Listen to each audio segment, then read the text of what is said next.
மாமுதிரை நீட்ட சுந்தரா போற்றி, அருணையில் உதித்த நித்தியனை போற்றி, மாமுதிரை நீட்ட சுந்தரா போற்றி. நித்யானந்தா அனந்தா அனந்தா நித்யானந்தா, நித்யானந்தா அனந்தா அனந்தா நித்யானந்தா, நித்யானந்தா அனந்தா அனந்தா நித்யானந்தா, நித்யானந்தா அனந்தா அனந்தா நித்யானந்தா.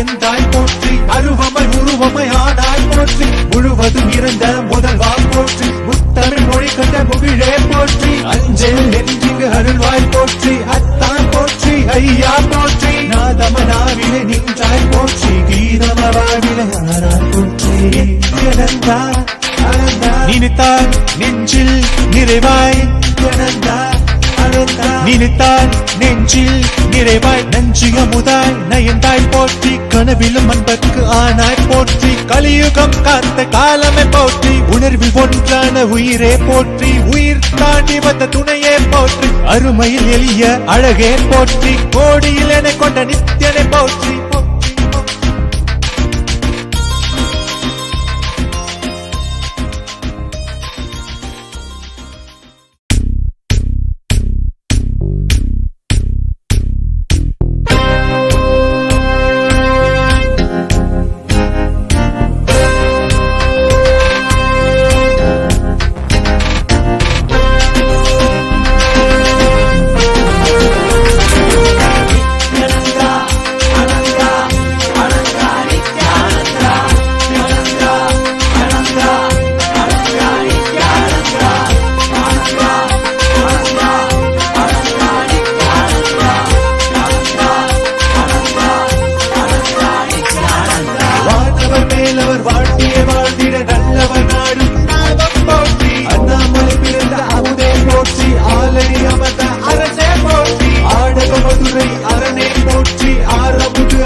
சுந்தரா போற்றி, அருணையில் உதித்த நித்தியனை போற்றி, மாமுதிரை நீட்ட சுந்தரா போற்றி. நித்யானந்தா அனந்தா அனந்தா நித்யானந்தா, நித்யானந்தா அனந்தா அனந்தா நித்யானந்தா, நித்யானந்தா அனந்தா அனந்தா நித்யானந்தா, நித்யானந்தா அனந்தா அனந்தா நித்யானந்தா.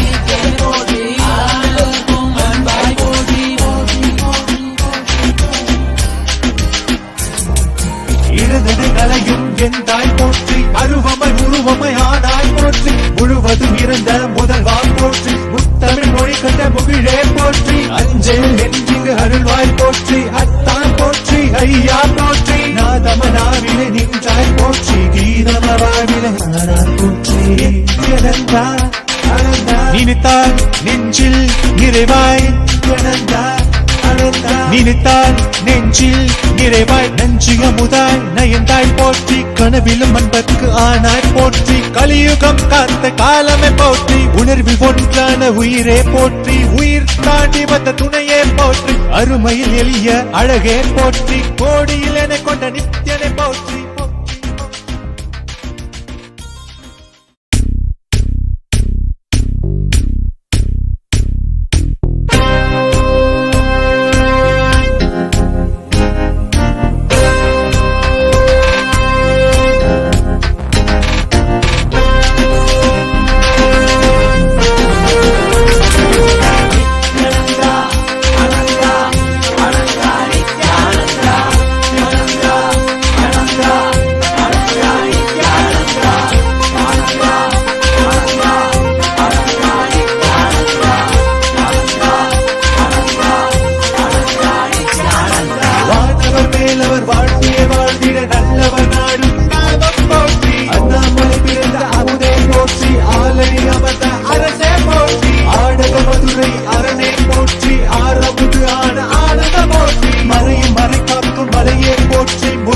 முழுமதியாய் வந்த முதல்வா போற்றி. அருணையில் உதித்த நித்தியனை போற்றி, மாமுதிரை நீட்ட சுந்தரா போற்றி. அருணையில் உதித்த நித்தியனை போற்றி, மாமுதிரை நீட்ட சுந்தரா போற்றி. நித்யானந்தா அனந்தா அனந்தா நித்யானந்தா நித்யானந்தா அனந்தா அனந்தா நித்யானந்தா நித்யானந்தா அனந்தா அனந்தா நித்யானந்தா அனந்தா அனந்தா அனந்தா நித்யானந்தா.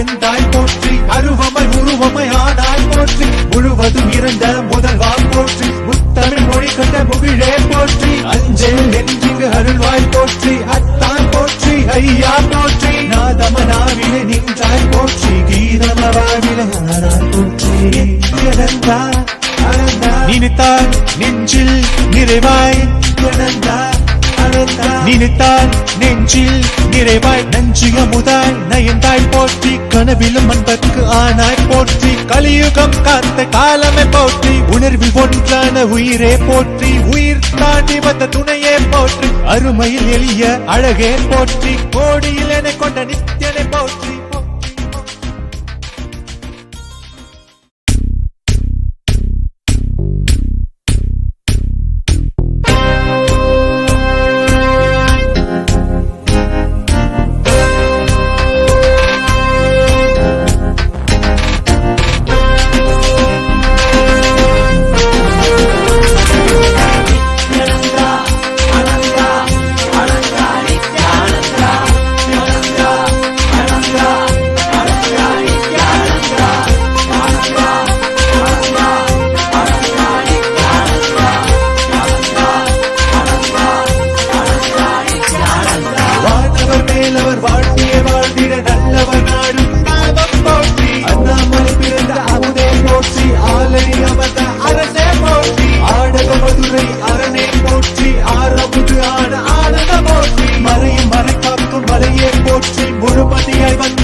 சுந்தரா போற்றி, அருணையில் உதித்த நித்தியனை போற்றி. மாமுதிரை நீட்ட சுந்தரா போற்றி. நித்யானந்தா அனந்தா அனந்தா நித்யானந்தா நித்யானந்தா அனந்தா அனந்தா நித்யானந்தா நித்யானந்தா அனந்தா அனந்தா நித்யானந்தா அனந்தா அனந்தா அனந்தா நித்யானந்தா.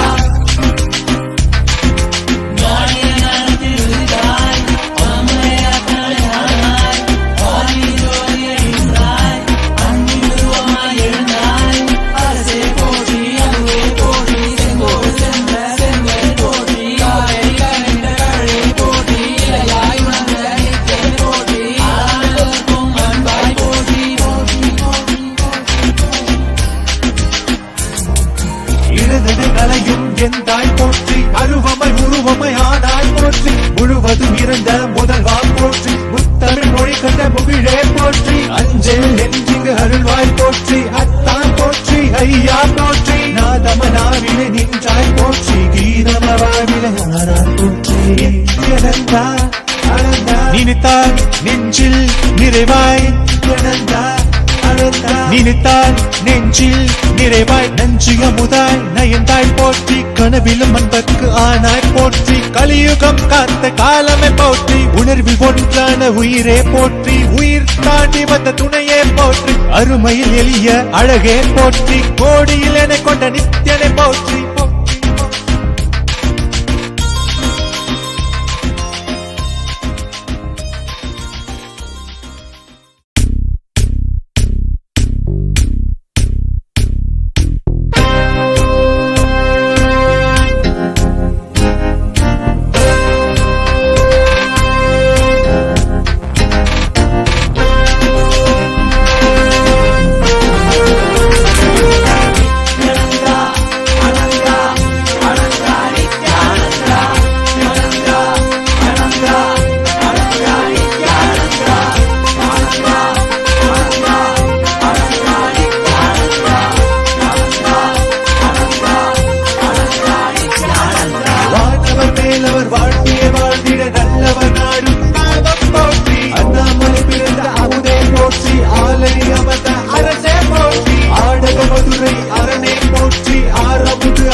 சுந்தரா போற்றி அருணையில் உதித்த நித்தியனை போற்றி மாமதுரை மீட்ட சுந்தரா போற்றி நித்யானந்தா அனந்தா அனந்தா நித்யானந்தா நித்யானந்தா அனந்தா அனந்தா நித்யானந்தா நித்யானந்தா அனந்தா அனந்தா நித்யானந்தா அனந்தா அனந்தா அனந்தா நித்யானந்தா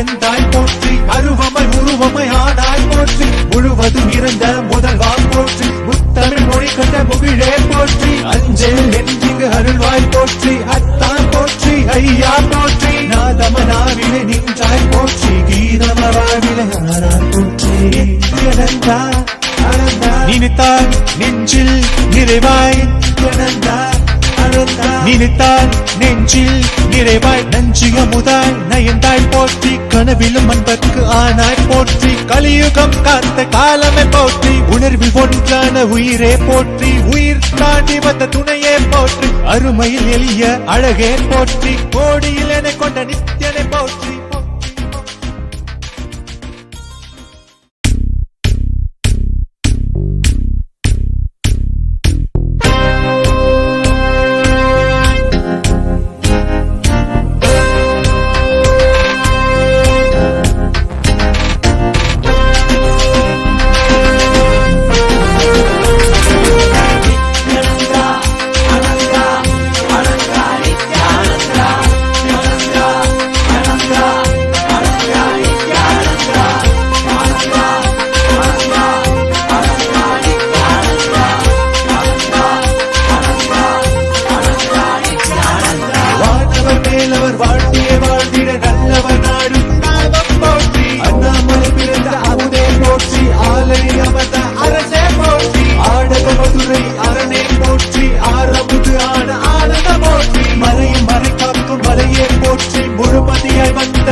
சுந்தரா போற்றி அருணையில் உதித்த நித்தியனை போற்றி மாமதுரை மீட்ட சுந்தரா போற்றி நித்யானந்தா அனந்தா அனந்தா நித்யானந்தா நித்யானந்தா அனந்தா அனந்தா நித்யானந்தா நித்யானந்தா அனந்தா அனந்தா நித்யானந்தா அனந்தா அனந்தா அனந்தா நித்யானந்தா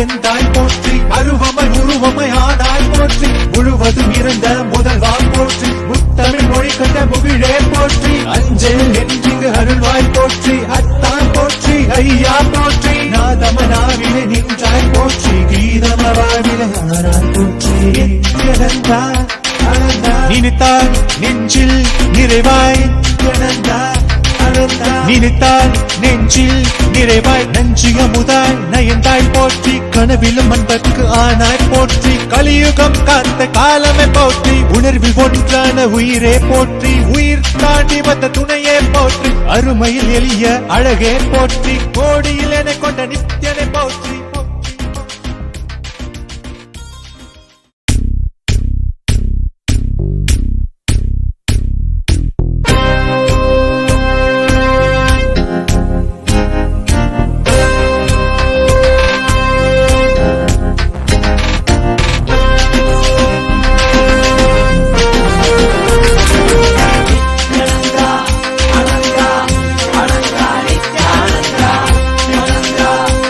Ananda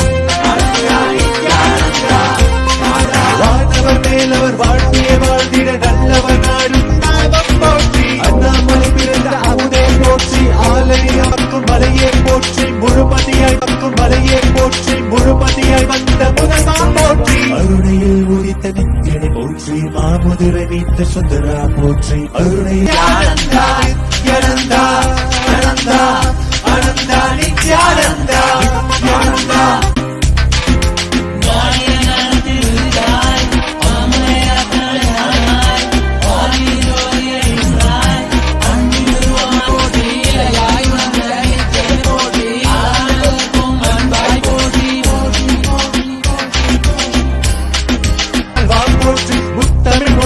முகிழே போற்றி அஞ்சல் நெஞ்சில் நிறைவாய்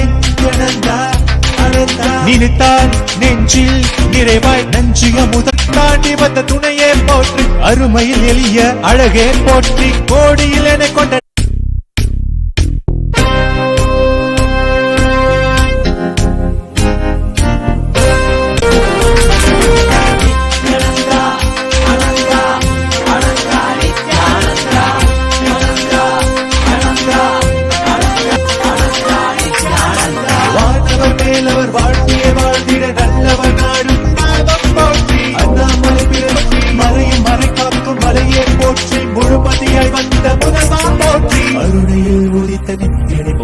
மாமுதிரை நித்யானந்தா நித்யானந்தா ஆனந்தா ஆனந்தா நித்யானந்தா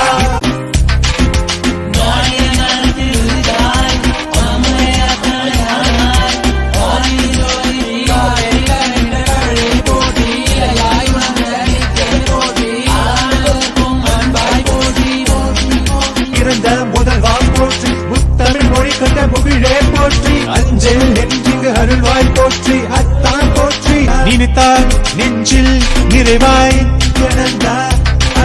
நீரே போற்றி உயிர் தாண்டி வந்த துணையே போற்றி அருமையில் எளிய அழகே போற்றி கோடியில் என கொண்ட நித்யனை போற்றி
Welcome back to viewers.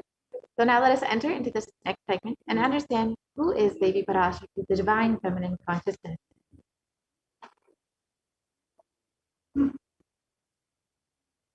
So let's first see the Dhyana Shloka for Devi Parashakti from the Lalita Sahasranama. It describes that the Divine Mother is to be meditated upon as shining in a vermilion red body, with a triple eye sporting a crown of rubies, studded with the crescent moon, a face all smiles, a splendid bust, one hand holding a jewel cup brimming with mead, and the other whirling a red lotus.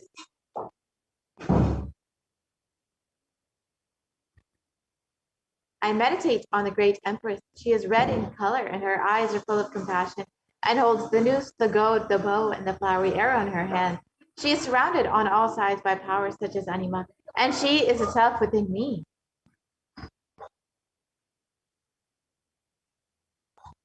Devi is the ultimate pure feminine consciousness. Parashakti is a cosmic mother. It is her cosmic womb from which billions and billions of universes come out and go in. Source by the Big Bang and black holes go on. Parashakti is the source Shakti, source energy, source power, from which all of us came, in which all of us are even now, in which all of us are going to merge.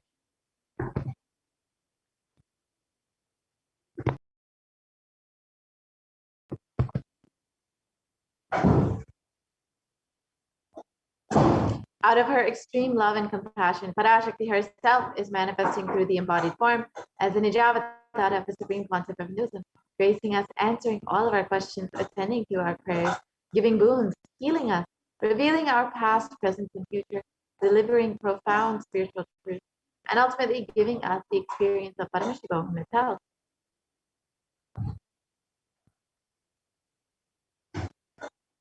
And in the words of Devi Parashakti herself, describing herself, raising as Omkara, expressing as the Vedas and Agamas, blossomed as Reemkara, filled as Parashodasi, living in the 40 triangles, the Kailasa Swamini, who is the Kailasa Tripura Chintamani, Parashodasi, sitting as part of Paramashiva, Parameshwari, who rules the world, Paramashakti, Manomani, Meenakshi. As Nityananda, I took Nijavatara here to give good boon to everyone, to bestow all goodness. Hiranyagarbhasvarupini, Brahmandayoni, Chami, Chandramauli, Rapala, Aparna, Uma, Parvati, Savitri, Navayavana, Samraj Lakshmi, Parameshwari, Parashodasi, Meenakshi, taking the form of Nityananda, I came here as Nijavatara. With great compassion, I am blessing. Listen, people, to do good to all of you. I took the form of Nityananda and came down as Nijavatara. Raising in Omkara, blossoming as Shiva, Shiva manifesting as the source of existence, the powers of existence, the expression of existence. From the oneness of Om, blossoming into two as Prakriti and Purusha, blossoming as the three Shaktis, Ikshakti, Jnana, growing as the four Vedas, expanding as the five Panchabhutas, beyond the six chakras, filled as the Gotras of the seven Rishis, expanding as the eight directions, existing as the nine Grahas, blossoming as the 10 Indriyas, being as the 11 Rudras, creating all the world, bringing life to tell and make truth blossom, and to do good. Parashodasi, Meenakshi, in the form of Nityananda, I came to bless every one of you. So how can we receive Devi Parashakti? Literally, you are seeing Paramashiva and Parashakti at that moment, in the words of the Supreme Pontiff of Hinduism himself. She is there in your screen, so always receive her very traditionally. Keep 2 betel leaf, 1 banana, 1 betel nut, and 1 coin in front of the screen. Watch Devi. This coin is considered the traditional dakshina. In the Hindu tradition, it can be even the lowest value. In India, it can be even 1 paisa. In the US, it can be even 1 cent. I'm not trying to monetize. Keep even 1 cent. It is okay. So for 100 days, if you have darshan, it will add up to $1. In India, even 1 paisa is okay.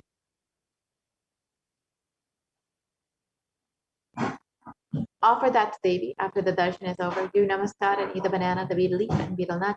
Take it as prasadam immediately. Collect those coins and send them to the LA temple. This betel leaf, betel nut may look too small, but in a few days you will see how much it adds to your sentiment that really she is there.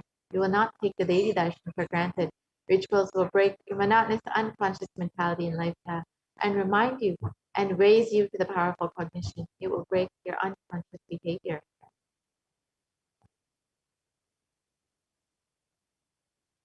So you can set up your tambula with 2 betel leaf, 1 banana, 1 betel nut, and 1 coin. You can put that on a plate and offer it to Devi every time that you have darshan. You can receive Devi with this simple, small gesture, but you will see how much it adds to your sentiment, how much your connection grows with just this one gesture. Now, let us enter into the next segment, the understanding some of the revelations made by Devi Parashakti. As all of us know, Devi has been continuously guiding us and blessing us, has been continuously manifesting through the Supreme Pontiff of Hinduism just to protect us during this time. So you can stay tuned and understand some of the revelations Devi Parashakti has made for humanity at this time. First, let us understand the compassion of the avatar. In the Guru Padaka Stotram, composed by Adi Shankaracharya, the very first verse describes how the Guru Padakas, the sacred feet of the Guru, are the boat that helps us cross the Ananta Samsara Samudra, the seemingly endless ocean of samsara or suffering.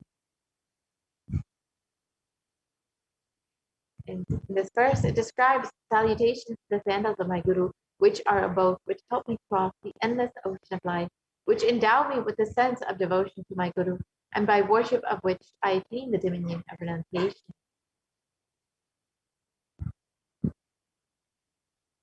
Many of us have been feeling stuck in the same stormy and raging ocean, being unable to navigate ourselves, lost in the overwhelming vastness of the suffering that surrounds us during the pralaya, the great deluge. Our loved ones are dying due to the pandemic. Our homes are being destroyed due to natural disasters. Social institutions are crumbling, and the whole of humanity is in a desperate and dire need of hope. It is at this time that the Supreme Pontiff of Hinduism, the incarnation of the cosmic superconsciousness, out of his love and compassion, having taken the spiritual responsibility for the superconscious breakthrough of the whole of humanity, is manifesting Devi Parashakti, the cosmic mother, and guiding and healing the whole world, as literally the boat that sails us through the pralaya, the cosmic deluge.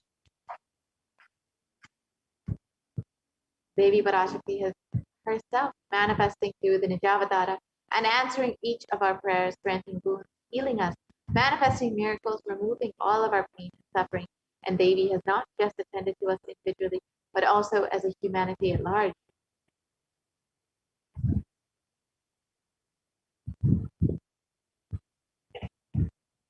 Devi Parashakti has guided the whole of humanity in the form of revelations of profound sacred secrets of Sanatana Hindu Dharma, and by showing us the future regarding global issues, the COVID pandemic, natural disasters such as fires, floods, and more, and even the twisted human conspiracies and underground wars, which have not surfaced to common knowledge as yet.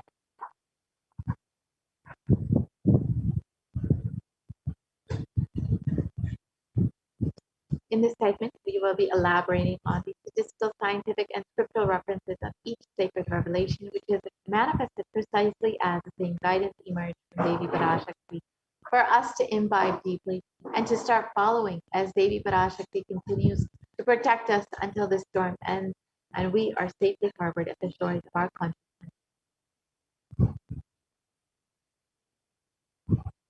So let us see what Devi Parashakti has revealed about sea levels rising on the 19th of May 2021.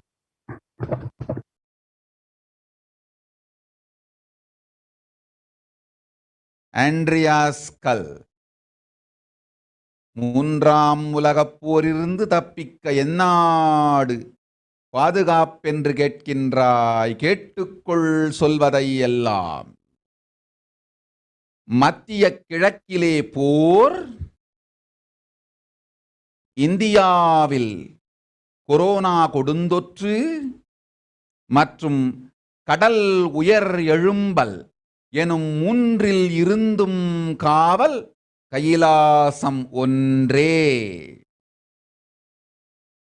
வாழ்விற்கு அதுவே நன்றே. முடிந்தால் வந்து சேர்ந்திடு. ஓம் ஓம் ஓம்.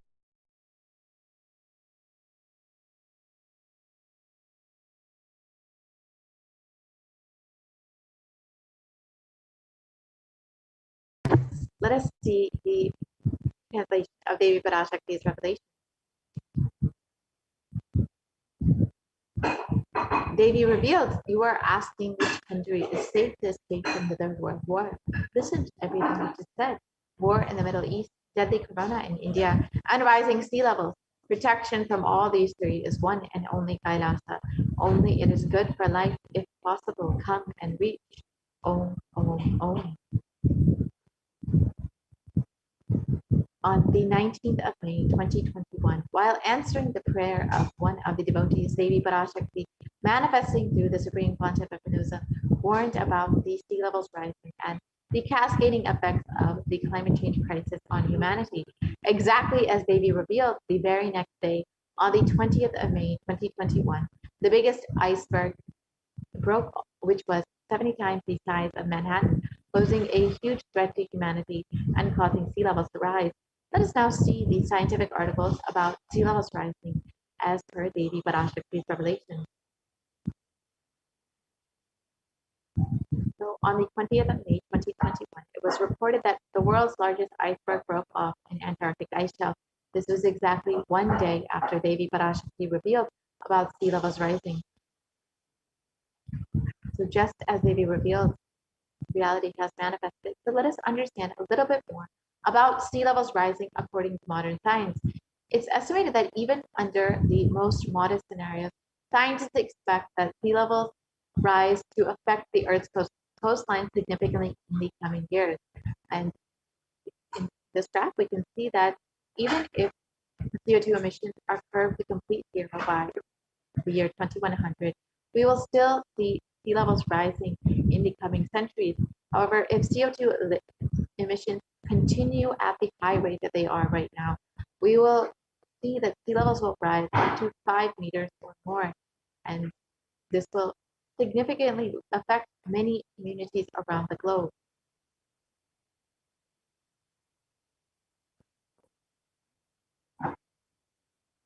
And since the sea levels since the 1880s in some ocean basins have risen as much as 6 to 8 inches.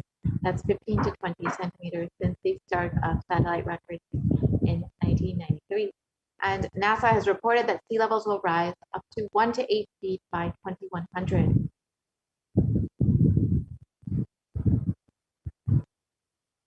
And many people may feel that the effects of climate change, the effects of global warming, the effects of sea levels rising may not be directly affecting them.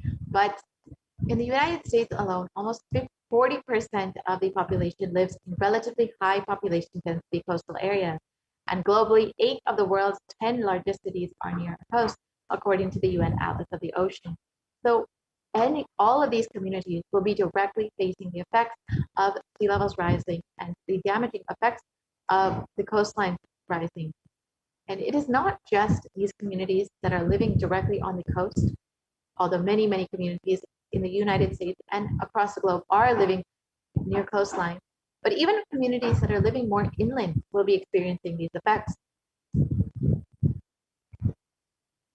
And this is due to higher background water levels, which means that deadly and destructive storm surges, such as those associated with Hurricane Katrina, Superstorm Sandy, and Hurricane Michael, push further inland than they once did. And higher sea levels also means more frequent high tide flooding, sometimes called nuisance flooding. And even in the last 50 years, we've seen an increase in nuisance flooding up to 300 to 900%.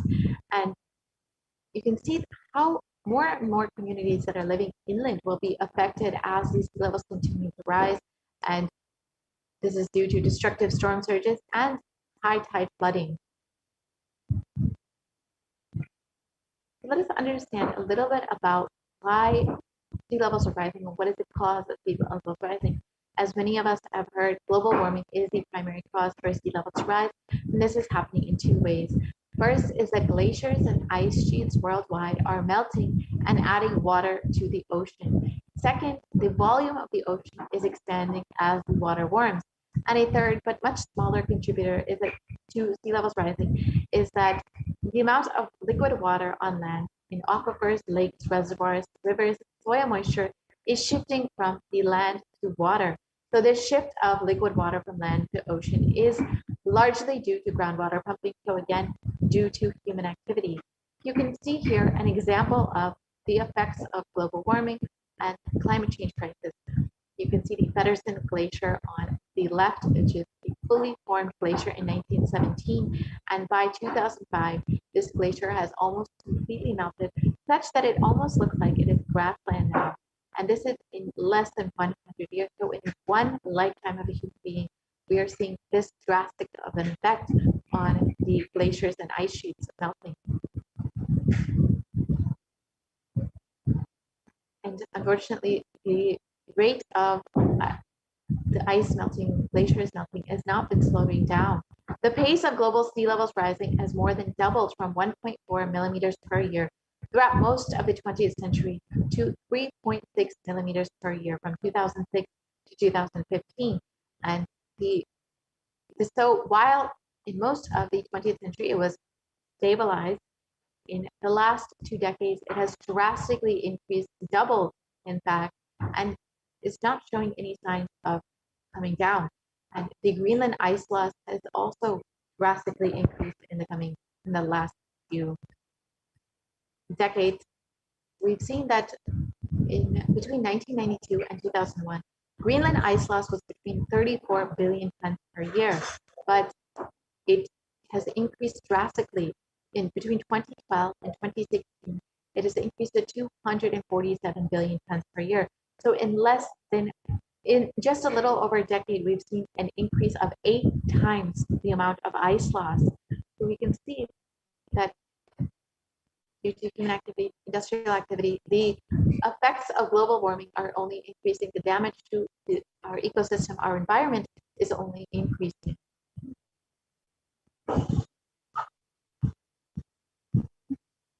And on August 2021, the UN published a code red, a warning of worsening global warming and rising sea levels. And this was months after Devi Parashakti revealed about sea levels rising. Let us look at this article.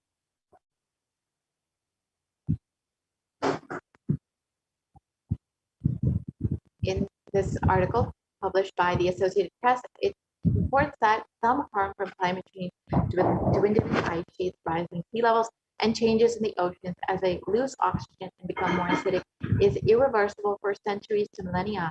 And the world is locked into 15 to 30 centimeters, that's 6 to 12 inches of sea levels rising by the mid-century. And even if we are able to significantly curb emissions in the coming decades, more than a third of the world's remaining glaciers will melt before the year 2100. And when it comes to sea ice, 95% of the oldest and thickest ice in the Arctic is already gone. And unfortunately, the effects of climate change, the effects of global warming, we are experiencing across the globe. As Devi Parashakti revealed, there is no place that will be safe or protected from all of this. We've already seen that many communities across the globe are experiencing these effects. In China, we've seen floods. In India, we've seen floods. Most recently, in the US, we've seen floods. And in Germany, this report shows that more than 150 people still are missing these German floods and are unlikely to be found.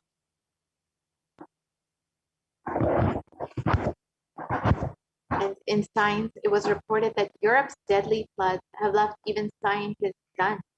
And the climate change crisis has made deadly German floods up to 9 times more likely.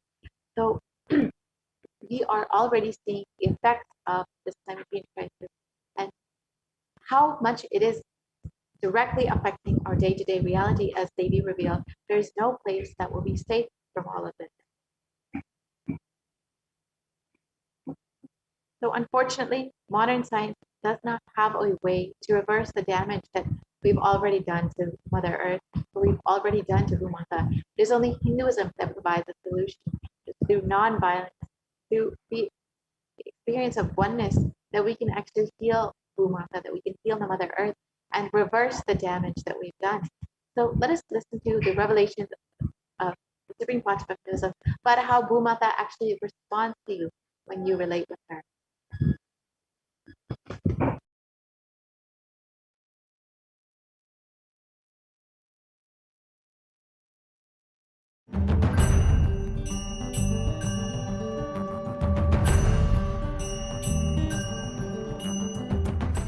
The human beings have become so distanced from the real life, are ready to explore things. We become so far away from, at least I can tell you from my experience, village boy. When I was 5 or 6, I opened all the alarm clocks in my house and I'll set it back, put it back. I don't see all that in the modern day kids.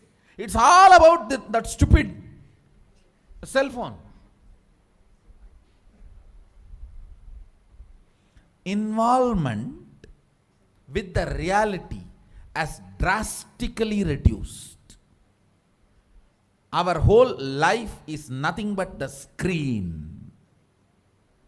Whether your love, your relationships, even your sex, everything is limited to that screen.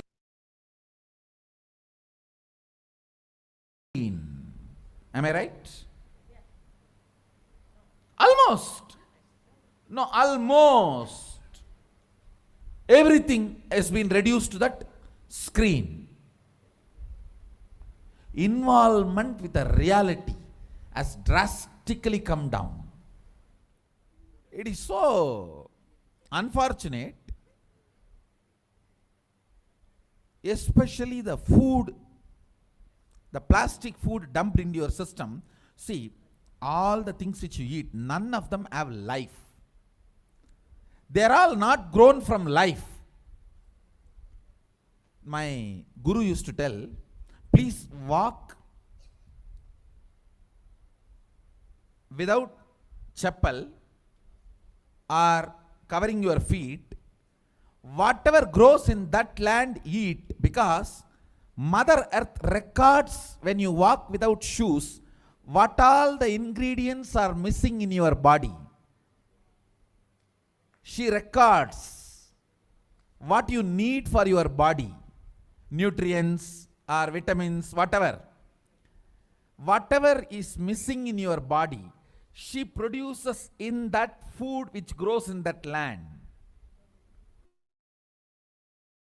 And eat that and live. It is too mind-boggling concept. I tell you, only after I started doing it, I realized you don't need any external medicine if you know to live with the nature.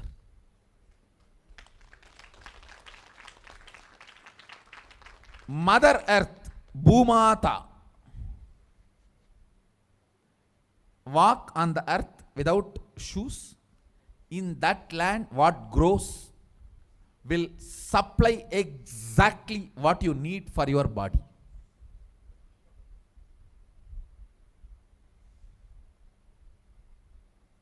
Looks too difficult to believe, but after I started doing that, I realized it. Your body does not need any other medicine, anything else. Actually,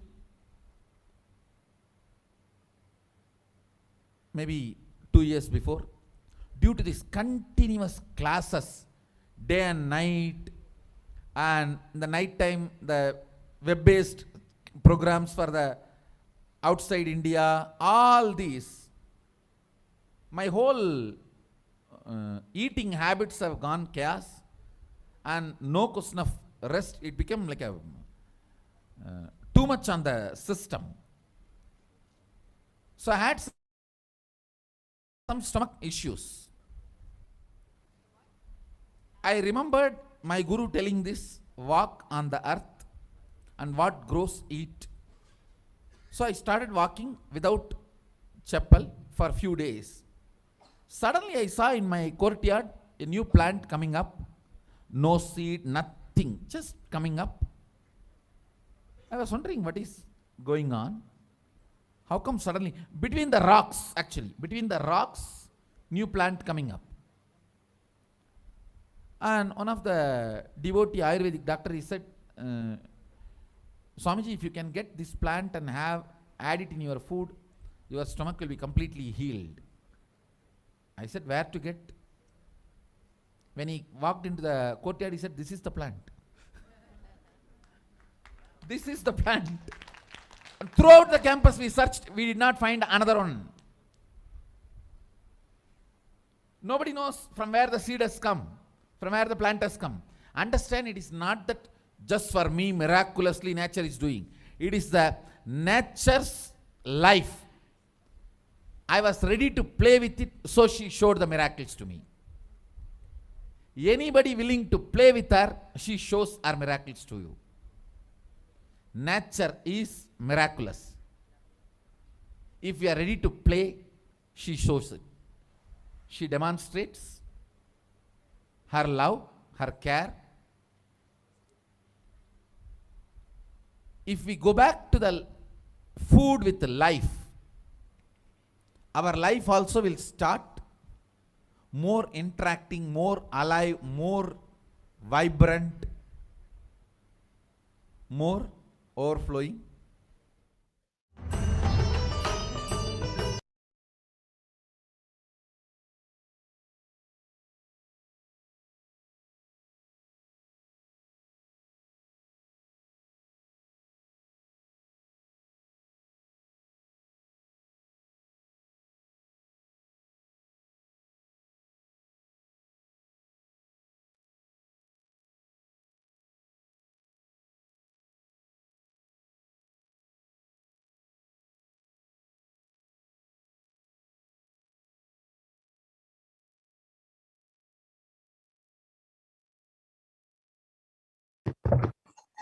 And the Supreme Pontiff of Hinduism has revealed that non-violence is the grand narrative of Hinduism. So let us understand a little bit more about that.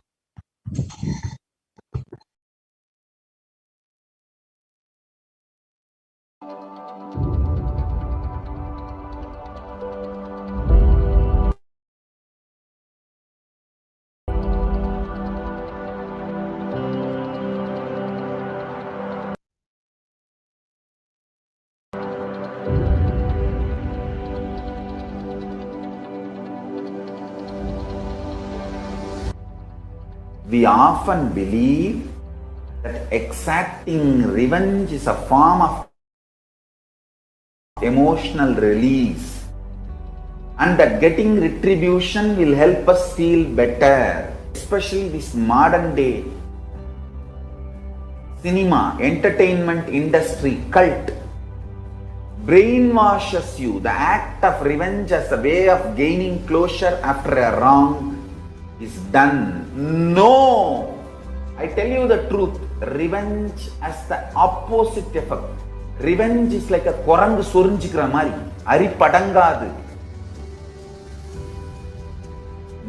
Tamil they say that monkey feeling itching and scratching itself is never going to settle down. Till that monkey dies, it will not settle down because it will create a wound. And it will not keep quiet with that wound. That same wound it will scratch more and more. And it will be more infection. Finally the monkey will die. Orangu sorinjikittadum, nama violence la vidaradum onnu. Understand? Mass media, cult, entertainment industry, TV and cinema, cult is brainwashing you. Telling that revenge is heroism, violence is heroism. No, it is not. Non-violence is heroism. I tell you, in every level, non-violence as a strategy. Because you see, non-violence makes you realize more and more oneness. It strengthens the oneness. Oneness strengthens the non-violence and non-violence strengthens the oneness. You need to understand the context. Only then you will understand how this non-violence can be a successful strategy. If you miss one or two components and do it out of wrong context, it will become a mess. To justify your non-involvement and laziness. No. That's what Arjuna was trying to do in the Arjuna Vishada Yoga. He was telling Krishna, oh, why should I kill people? Why should I kill people? Let me go away and become a sannyasi. Oh, Dubukke, this fellow, when he went to do tapas in the forest also, he got married to a girl. Every time this fellow goes for tapas, whether he brings boons or not, he brings girls. Alright, no disrespect to Arjuna, is incarnation of Nara Narayana. So no disrespect to Arjuna. Non-violence should not be misconstrued or should not be used to portray your non-involvement and laziness, tiredness and boredom. Hinduism is actively enriched. World will become great place. Not only we are a non-violent tradition, we believe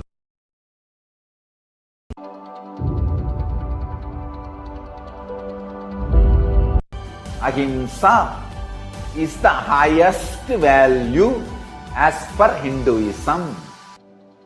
Ahimsa paramo dharmaha. That is the grand narrative of Hinduism.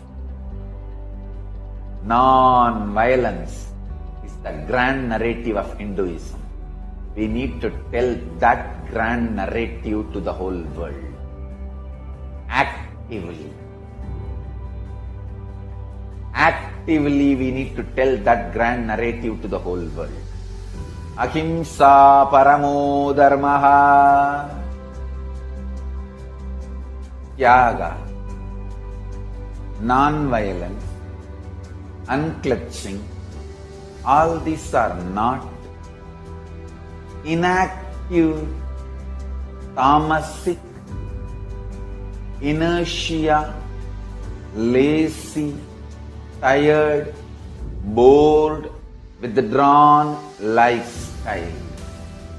Non-violence means not only you will be non-violent, ahimsa, established in ahimsa, you will actively practice ahimsa and enrich everyone to live ahimsa. You will create an ecosystem where ahimsa can be practiced with integrity. Understand? All the infrastructures needed to keep the non-violence ahimsa alive. Media is the non-violent way of reaching out to people and telling the real truths and facts. Like media, education mechanisms, everything should be actively filled with the truths, ideas about non-violence, yaga, spiritual strength, powerful cognitions, all these great truths. Listen. Again and again and again, many are trying to harass me through the social media and all other way, saying that, oh, you are teaching constantly non-violence, ahimsa, peace. Don't you see you are making Hindus weaker and weaker? Understand? If Hindus listen to what I am saying sincerely, they will understand I am trying to make them really stronger. Understand? Strength is intelligent way of existing.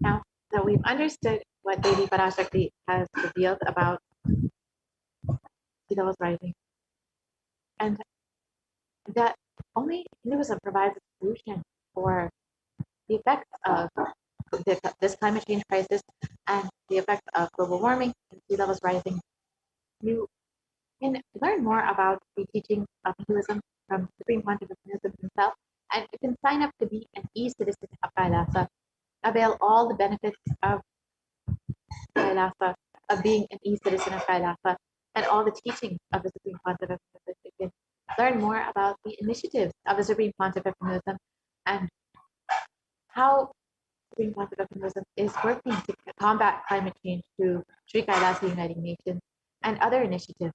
So now, with this, we will be concluding this portion of the program, and we'll be entering into the next segment, where we will understand some of the offerings that we can make to Devi Parashakti. All of us, Devi Parashakti has been continuously guiding us and blessing us at this time. So if you are just overflowing with gratitude for your cosmic mother, you can stay tuned for this next segment and understand some of the offerings that you can make and how you can show your love and devotion for your cosmic mother.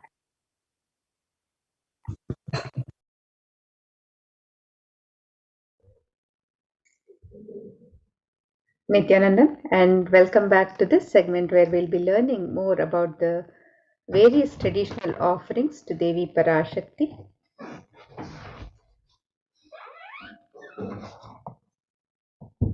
And in this segment, we'll be learning about the traditional ornaments and sevas we can offer to Devi Parashakti as we get ready for her darshan and blessings today.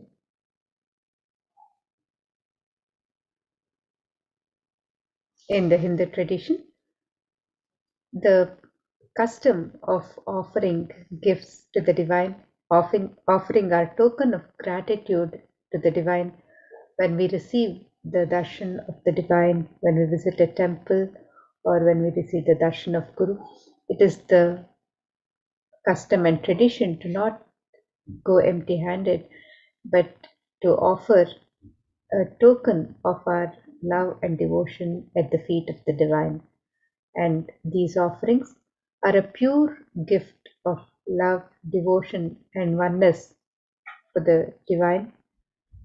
And the offerings are not made out of fear or greed. When the divine accepts what one offers, the offerings become complete. And when an avatar lands, the offerings are purely a part of the grand Leela, played out only for the purpose of enlightenment.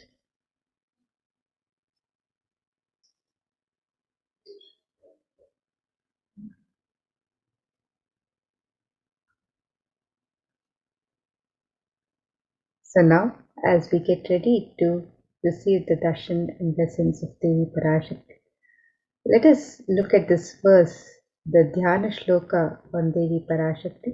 Let us meditate on this verse which describes the beauty and grace of Devi. This verse is from the Moola Agama Manonmani Dhyana, and it says, Indu nibhaveda karavanni nayanam syat pankajavaraabhaya japaksha sarayuktam angahimabhushana vichitravasanam syat tungamakutojvala manonmani swarupam. The translation of this verse, it says, moon-like face holding the Veda books on hand, fire in eyes, with lotus flower gracing with blessing hands, and one hand with japamala, beautifully decorated with jeweled ornaments in wonderful clothes and shining crown. Her name is Manonmani.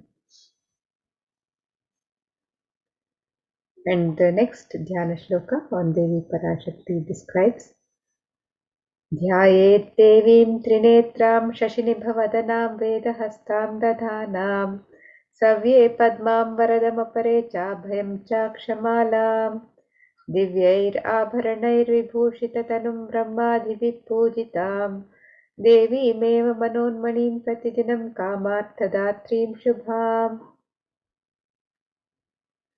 The translation of this verse, it says, I meditate on Devi with 3 eyes, glowing like a moon and holding the Veda, lotus, and gracing with blessing and gracing hands.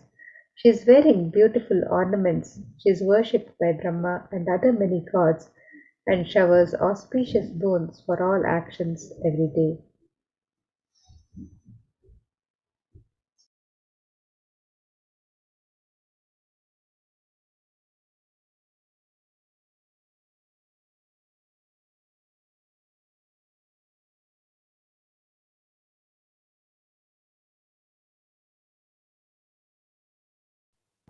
Yes. So let's understand the significance of gold.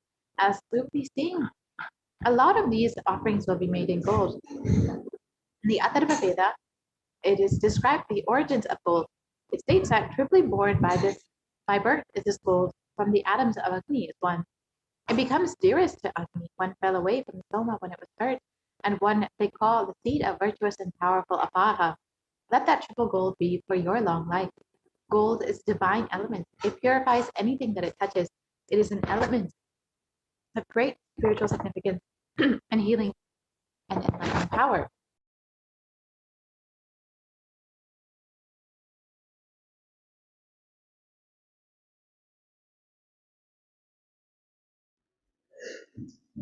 The gold is a divine element in the Hindu tradition. It purifies anything it touches. It's an element of great spiritual significance and spiritual power of healing and enlightening. The vibration of gold has the power to infuse sattva energy and positive thought currents in anyone who wears it and in anyone who sees or operates in its vicinity. And gold is present in all the Hindu scriptures, the Agamas, the Vedas, the Shrutis, Smritis, Itihasas, Puranas. In all the scriptures, it is abundantly displayed that gold is the most auspicious and purest metal which purifies our being in the Hindu civilization. Everything was built in gold, exchanged in gold. Ritual fees were offered in gold bricks. When one was to be saved from life-threatening illnesses, gold was offered as a ritual fee. Gold was in abundance and used for weighing equivalent amounts of commodities, including cows. The kingdoms were built with huge stores of gold. The streets would have huge columns and huge archways made of gold. The horses and cows were dressed in gold. The Hindu civilization thrived on the banks of rivers of gold. The Indus River was called Hiranmaya, the river of gold, in Rigveda. The river Saraswati was called Hiranyavartini in Atharva Veda. And gold is the supreme element for offering gifts to the ones you love and revere. Temples are constructed and paved in gold. Deities are made in gold and adorned and decked and adorned in gold because it preserves the enlightenment energy for thousands of years and it lasts forever.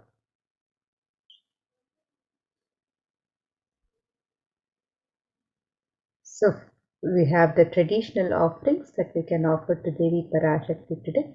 So let's look at the traditional offerings that we can offer on the website www.kailasamailer.com/sevas. The first offering is the e-hundi offerings, where you can offer any amount of your choice as your token of love and gratitude to Devi Parashakti, and you can make the offerings in multiple currencies. And this is similar to the hundi offerings in any temple in the Hindu tradition, where the devotee can offer any kanika, any token of gratitude as they wish to offer to the divine. And Devi is described as Bhakti Priya, the one who is fond of true devotion. So let us look at this verse which describes Devi's love for true devotion. It says, Bhakti Priya, Bhakti Gamya, Bhakti Vashya, Bhayapaha, Shambhavi Sharada Radhya, Sharvani Sharmadaini.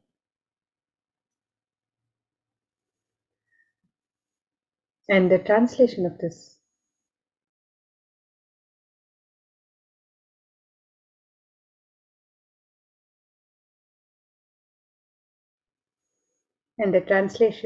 this verse, it says, Devi is fond of true devotion and is realized through true devotion. She can be won over through true devotion and she removes all fear. If there is any fear in the minds of the devotee, Devi is sure to remove that fear. It is stated that Devi likes to be worshipped in autumn. Here it is meant the autumn of our lives, when our thoughts turn more and more inwards. The role of the divine is known and understood clearly. The need for Devi worship then becomes stronger. Shambhavi is the consort of Shambhu, who is Lord Shiva. Sharadharadhya is the one who is worshipped by Devi Sharada, Devi Saraswati herself. Sharvani is the wife of Lord Shiva. Linga Purana says Lord Shiva is called Sharva in his earth form. And Sharmadaini is Devi who bestows happiness on her devotees. And you can offer your gratitude and devotion to Devi Parashakti through the e-hundi offerings and be blessed with all the auspiciousness and blessings of Devi Parashakti. You can make these offerings on the website www.kailasamailer.com/sevas.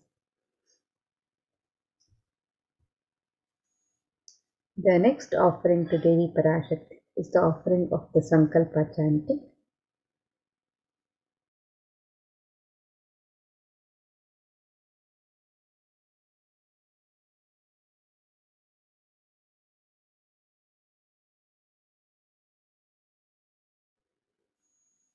And Devi is described in this verse from Devi Mahatmyam chapter 12, verse 34.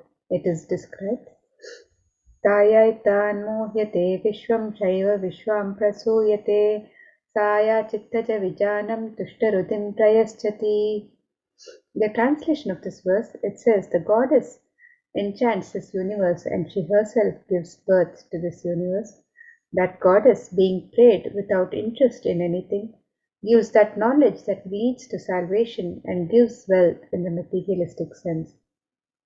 And you can make the offering of the Sankalpa chanting, the conscious resolution to Devi Parashakti, and be blessed with the fruition of all the desires and wishes that you may be yearning for.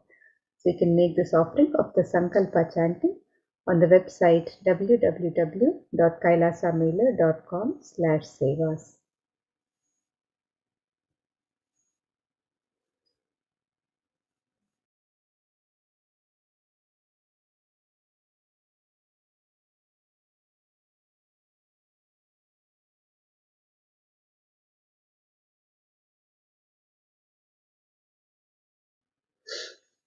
And the next offering to Devi Parashakti is the offering of the Sahasranama Swarnakasu.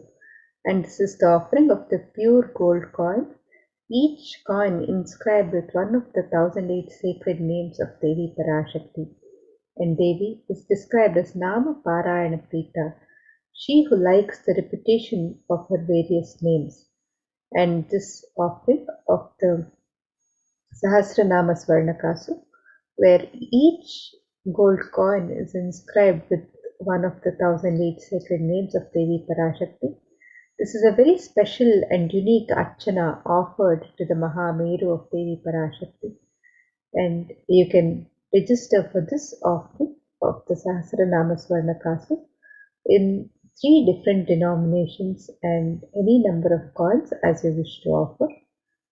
And with each coin being inscribed with one of the 1008 sacred names of Devi Parashakti that describe her Ananta Kalyana Gunas, the very divine qualities of Devi Parashakti, you are also blessed to imbibe these very same divine qualities of Devi. You can make this offering of the Sahasranama Swarnakasu, the pure gold coin, each coin inscribed with one of the 1008 sacred names of Devi Parashakti. You can make this offering on the website www.kailasamailer.com/sevas, and you can offer any number of coins as you wish to offer.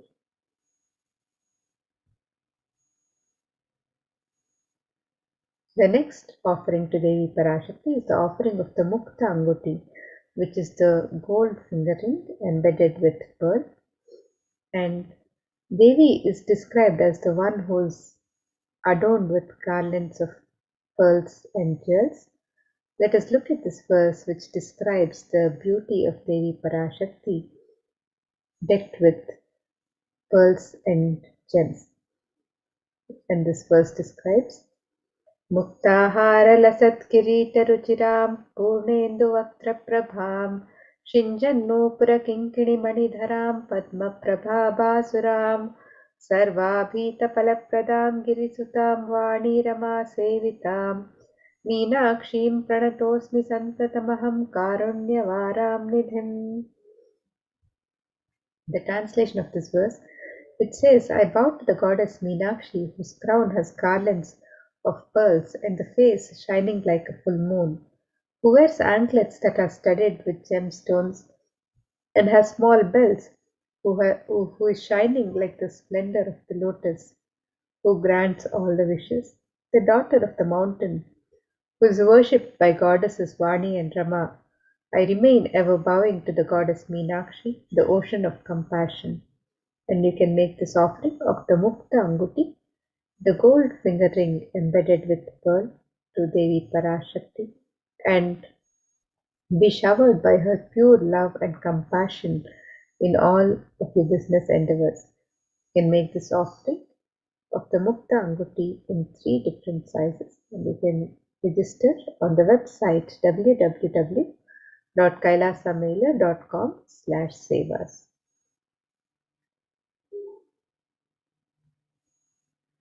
The next offering to Devi Parashakti is the offering of the Swarna Padma Pushpa, which is the offering of the gold lotus flower.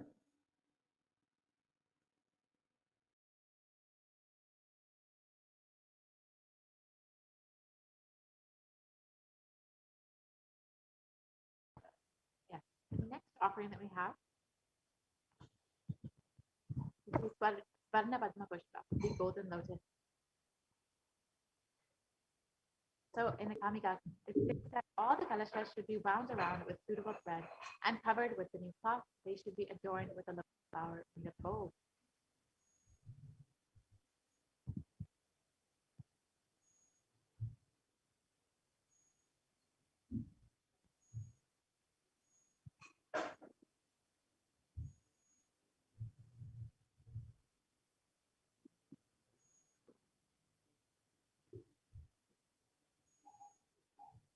There are hundreds of scriptural references like this for using the lotus in the worship of Paramashiva.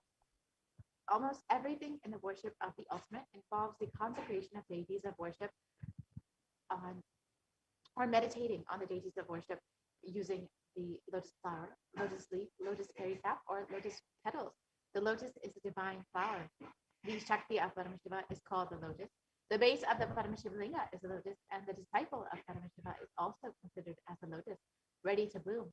So you can offer the golden lotus in any size that you wish, and be blessed to have the state, space, and powers and being of Devi Parashakti and Paramashiva in your inner space amidst any and every adverse situation in your life. Just as the lotus blooms in murky waters, you too shall move and bloom in any adverse situation in your life.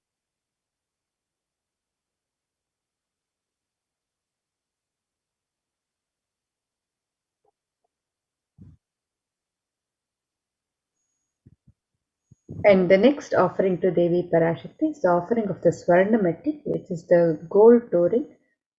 And the beauty of Devi Parashakti's sacred lotus feet is described in these verses, which say, Nakadiditi Sanchanna Namajjana Tamoguna Padadvaya Prabhajala Parakrita Saroruha.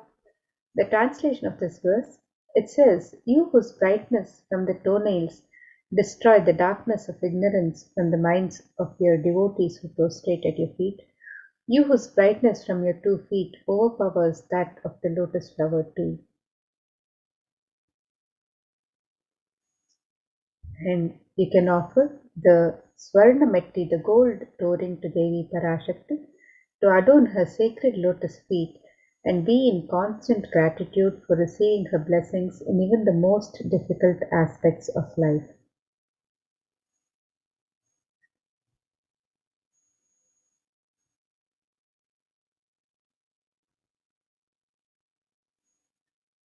And the next offering to Devi Parashakti is the offering of the Swarna Mangtika, which is the gold hairline jewelry.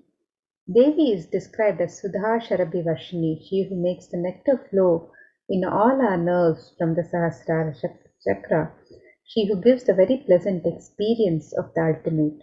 And the Swarna Mangtik represents the nectar overflowing from the Sahasrara chakra, which is fully opened with the sacred sentiment of gratitude. And you can make this offering of the Swarna Mangtika to Devi Parashakti and receive the blessings of achieving the blissful state of overflowing gratitude and the space of complete completion. And you can make this offering on the website www.kailasamailer.com/sevas.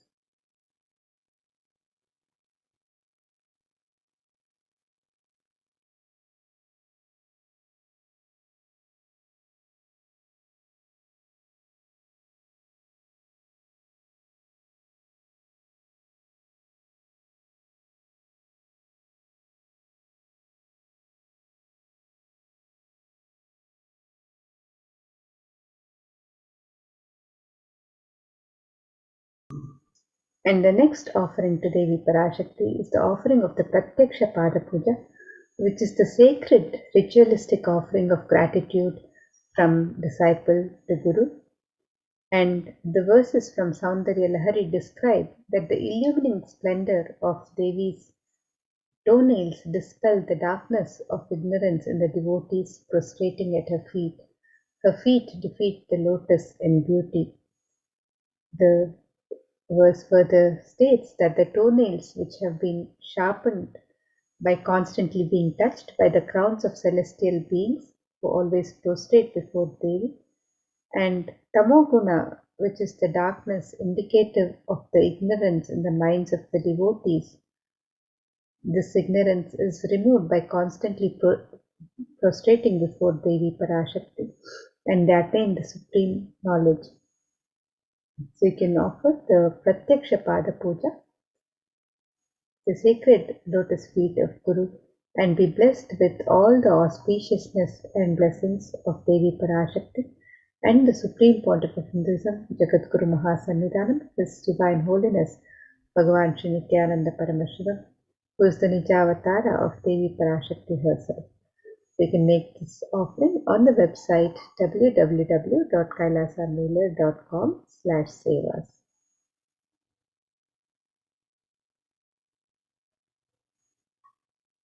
And the next offering to Devi Parashakti is the offering of the Vastra Seva, which is the offering of the sacred cloth Devi Parashakti. And you can register for this seva on the website www.kailasamailer.com/sevas and be in constant gratitude for the continued protection and blessings of the divine in our lives. So you can make the offering of the Vastra Seva and be blessed with all the auspiciousness and blessings of Devi Parashakti and the Supreme Pontiff of Hinduism, Jagadguru Mahasannidhanam, His Divine Holiness, Bhagavan Nityananda Paramashivam.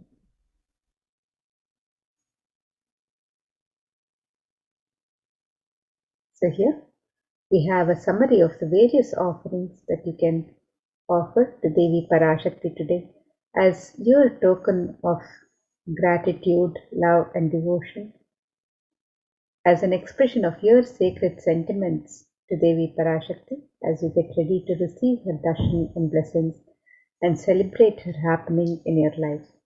So first we have the e-hundi offerings, which can be offered in multiple currencies and in any amount of your choice.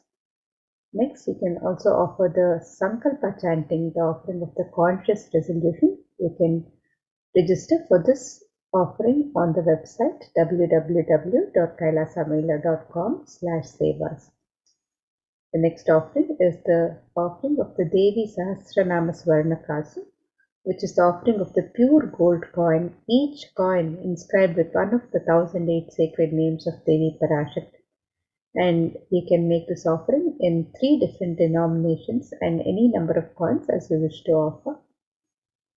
The next offering is the Mukta Anguti, which is the pearl fingerring embedded with gold, and you can make this offering in 3 different sizes.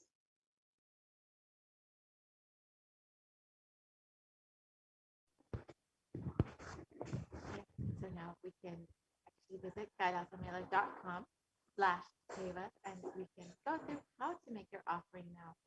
So you can choose whichever offering that you most resonate with, and you can. It's a very simple process to make your offering. If you are immediately ready to make your offering, we'll be guiding you through that shortly. And if you are still wanting to make an offering, but you are not having the funds right now, or you still want some more information, you can fill out the intention form, and you will be guided, helped to manifest your offering. Once you made your offering, you can also fill out the Sankalpa form to ensure that you and your family's names are chanted during the puja, during the offering to Devi Parashakti. Now we'll be guiding you through how to make your offering.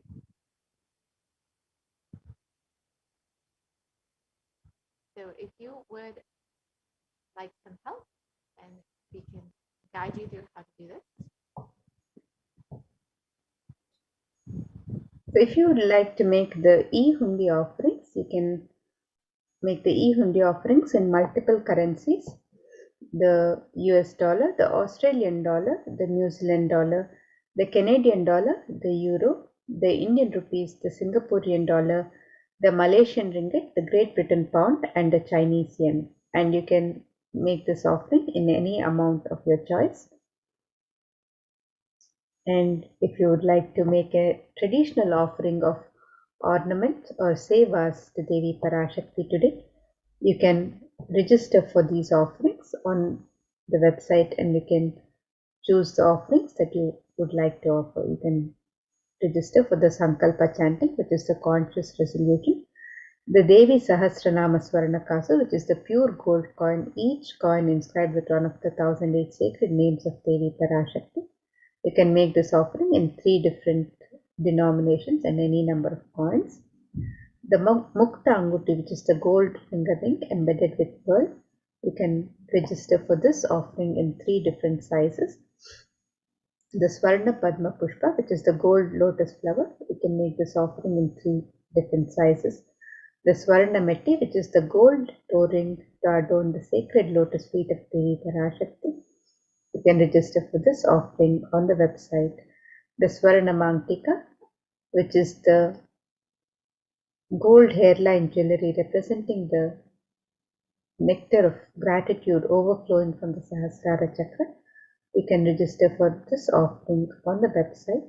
You can also register for the traditional sevas, the Pratyaksha Pada Puja, which is the ritualistic offering of gratitude to Guru, and the Vastra Seva, which is the offering of the sacred cloth. You can register for any of the traditional offerings of ornaments or sevas to Devi Parashakti on the website www.kailasamela.com/sevas. And with that, now we will be moving to the next segments of this program, where we'll be learning more about the various facilities being made available for the care and well-being of humanity to the various de facto spiritual embassies of Kailasa as being guided by the Supreme Pontiff of Hinduism during these times of pandemic, and to continue to take humanity towards a conscious, superconscious breakthrough.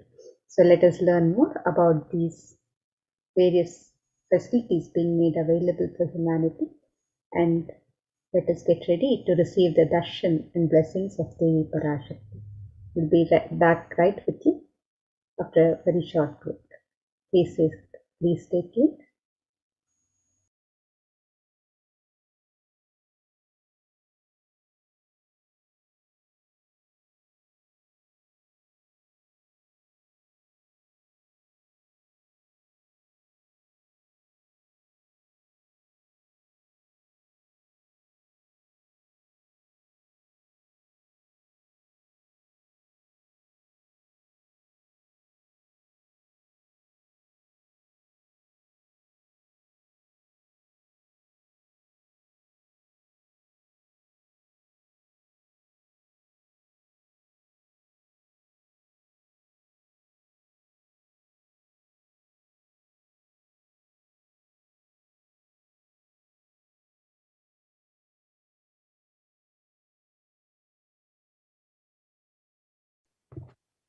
And you can also take a few minutes now to go ahead and join as a member of Kailasa's SPH and YouTube channel.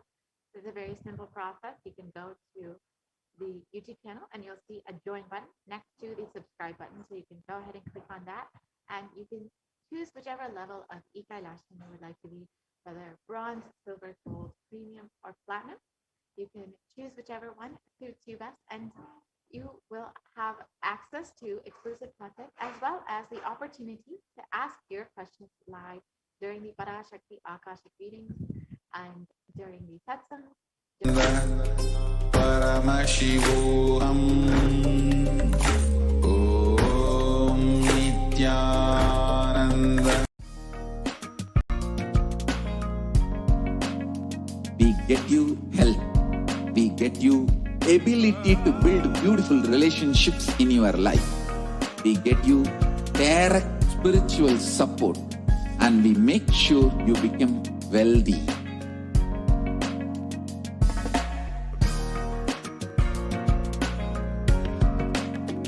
We won't stop giving you just good life. We will literally not stop till you live enlightened life. Manifesting the state of Paramashiva, space of Paramashiva, powers of Paramashiva, being of Paramashiva.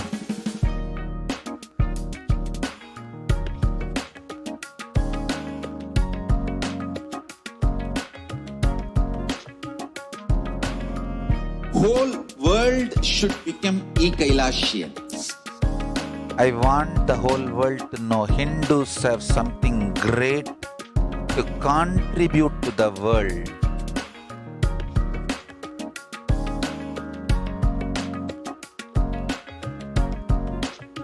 We have something great to contribute to the world. Let us do that.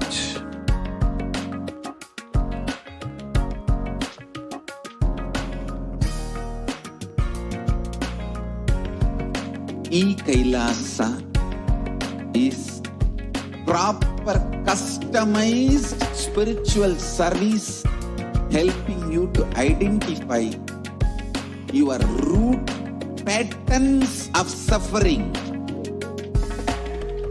We have perfected the science of helping every individual from every cultural, religious, nationality background.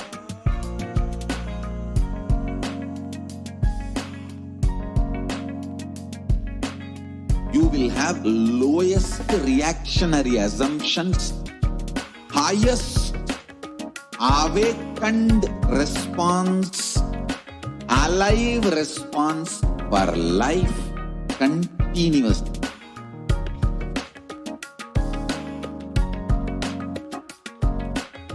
Kailasa is enlightenment ecosystem, literally enlightenment itself in your own home, wherever you are.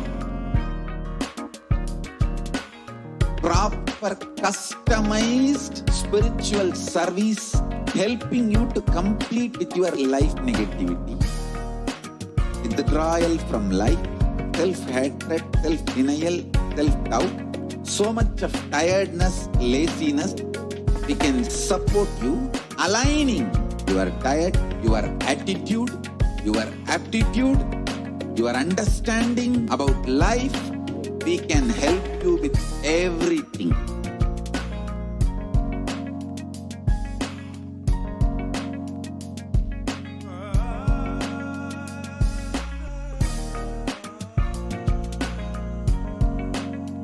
If you are interested in enlightenment, we will immediately bring this to you.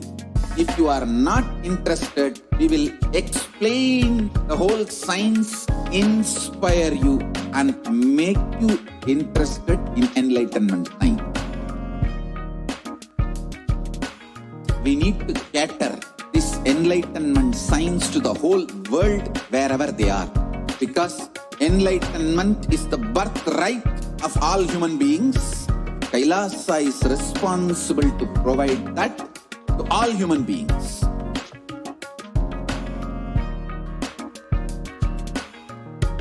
Kailasa is the totality of the knowledge I received from my gurus and practice manifested in my life, perfected by teaching millions of people from all cultures, time zones, backgrounds, genders, nationality, race, from every creed.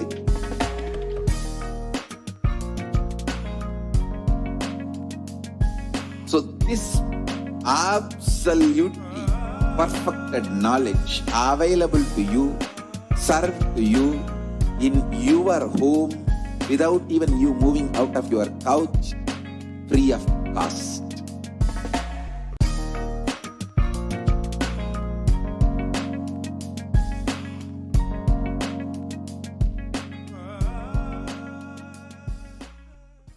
Just be alive for next 3 years. Don't die within next 3 years.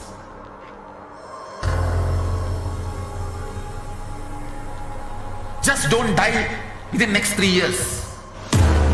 Be alive. Somehow be alive. I'm working sincerely. I will reach you somehow. Somehow I will reach you. It's my commitment to humanity.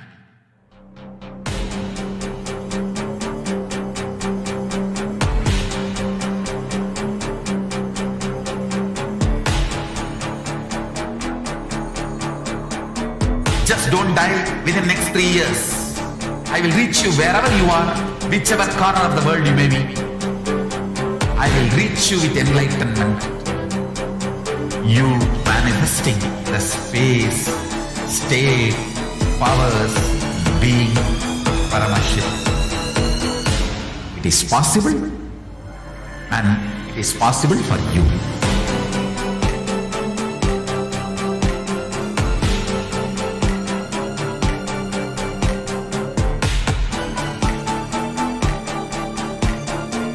Paramashiva will reach you with enlightenment signs. I know he is going to do the job. Just be alive for next 3 years. Nothing else. What I mean by the word Kailasa, listen intensely. Enlightenment ecosystem, literally enlightenment itself, in your own home, wherever you are. If you cannot come to Kailasa, it's okay. Kailasa can come to you. Kailasa coming to you is Kailasa.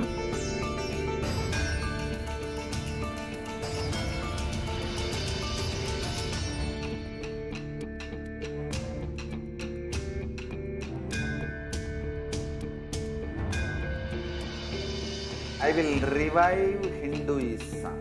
I am a Hindu revivalist, not by any revolution, but by evolution.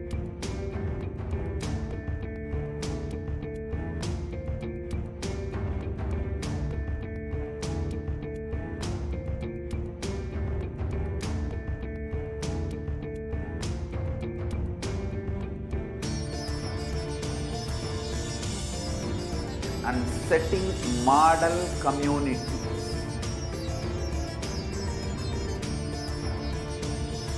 Kailasas, enlightenment ecosystems, Sarvanya Pitas all over the world.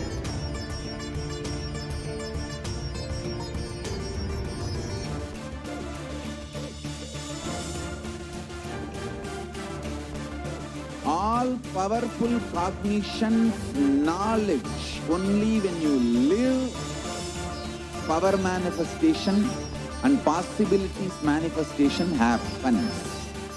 This is a fundamental truth.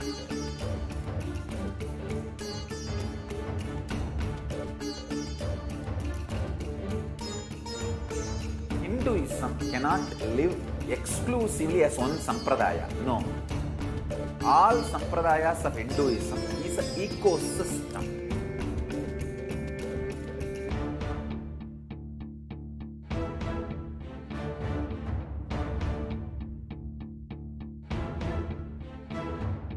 So don't keep quiet thinking that if one sampradaya is attacked, only that sampradaya is going to be affected.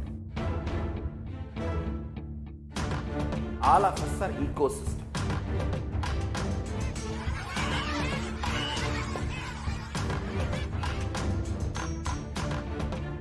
I invite all of you to get involved and enjoy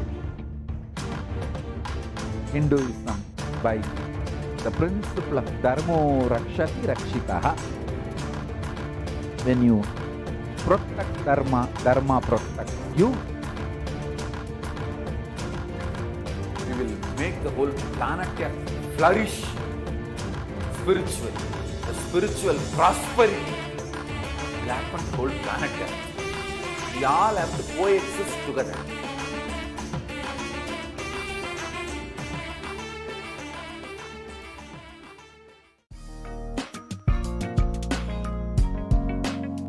We get you health. We get you ability to build beautiful relationships in your life.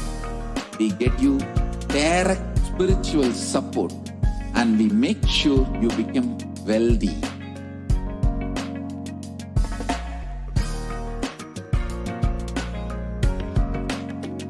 We won't stop giving you just good life.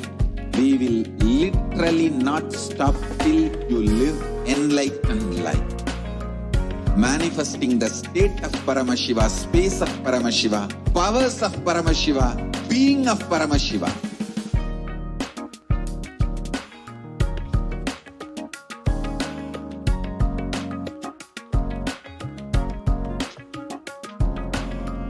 whole world should become e-Kailasian. I want the whole world to know Hindus have something great to contribute to the world.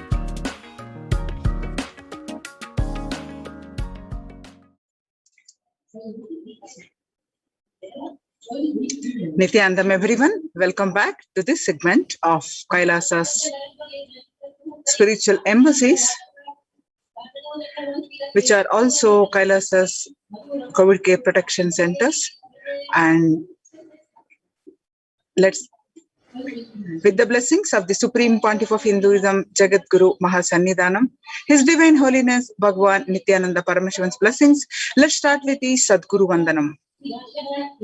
Nityanandam Paramasugadam Kevalam Jnanamurtim Dvandvatitam Gagana Sadusham Tattvamasyadilaksham Ekam Nityam Vimalamachalam Sarvadi Sakshibhutam Bhavatitam Trigunarahitam Sadgurum Tam Namami. Nithyanandam everyone. So the crisis that we are under, and today people around the world are trying to grapple with the grim reality that the pandemic is far from over. The aftermath of the current calamity promises to be much more devastating, and the greatest economics of the world are facing disastrous futures. Countries are facing off each other in deep mistrust. And what we learn from this segment, the concerning statistics on mental health, and which is in some countries declared it as an emergency, and which is leading to affecting the global peace with the increased violence incidences. So global peace across the world due to COVID-19 pandemic. And what are the Supreme Pontiff of Hinduism and Kailasa's contributions for global peace? And what are the Supreme Pontiff of Hinduism's spiritual solutions to combat the mental peace, the overall to combat the COVID-19 pandemic? And in India, Kailasa's COVID care protection centers and the Kailasa's spiritual embassies are mainly temple-based. So why temple-based ecosystems? And UN recognizes Kailasa's recommendations. So let us see some statistics of the current statistics, which are climate change effects and the statistics on the mental health, not just the physical health, but the mental health. The painful threshold of 5 million people dead due to COVID-19, and how we all can help, and third wave in many of the countries. Climate change conference and 5 key messages, mental and behavioral health at hybrid work, national emergency on children's mental health. According to the United Nations Global News, 5 million lives lost due to COVID-19. In a statement issued to mark the crossing of this painful threshold, the UN chief said, "Devastating milestone reminds us that we are failing much of the world. While wealthy countries are rolling out third doses of COVID-19 vaccine, only about 5% of people in Africa are fully vaccinated."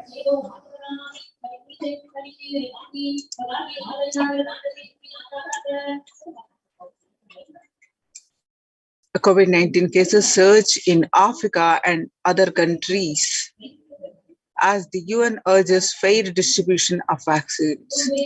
The Delta variant and low vaccine access creates a third wave in Africa and many other countries.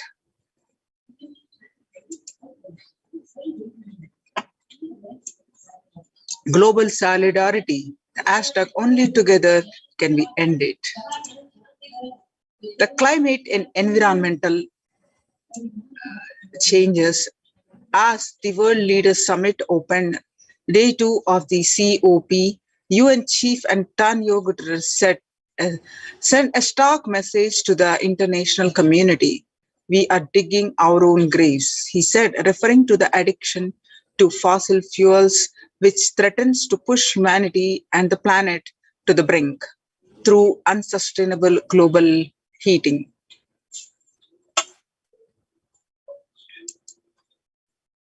We face a stark choice. Either we stop it or it stops us. The 5 key messages to the world leaders is it's time to say enough. Enough for brutalizing biodiversity, killing ourselves with carbon, treating nature like a toilet, burning and drilling and mining our way deeper, keeping the 1.5 degree goal alive, and we must do more to protect valuable communities. Mr. Guterres highlighted that the adoption measures work and that early warning symptoms as well as climate smart agriculture and infrastructure to save lives and jobs. COP must be a moment of solidarity. The UN chief reiterated his call for a 100 billion climate finance commitment in support of developing countries to become a reality.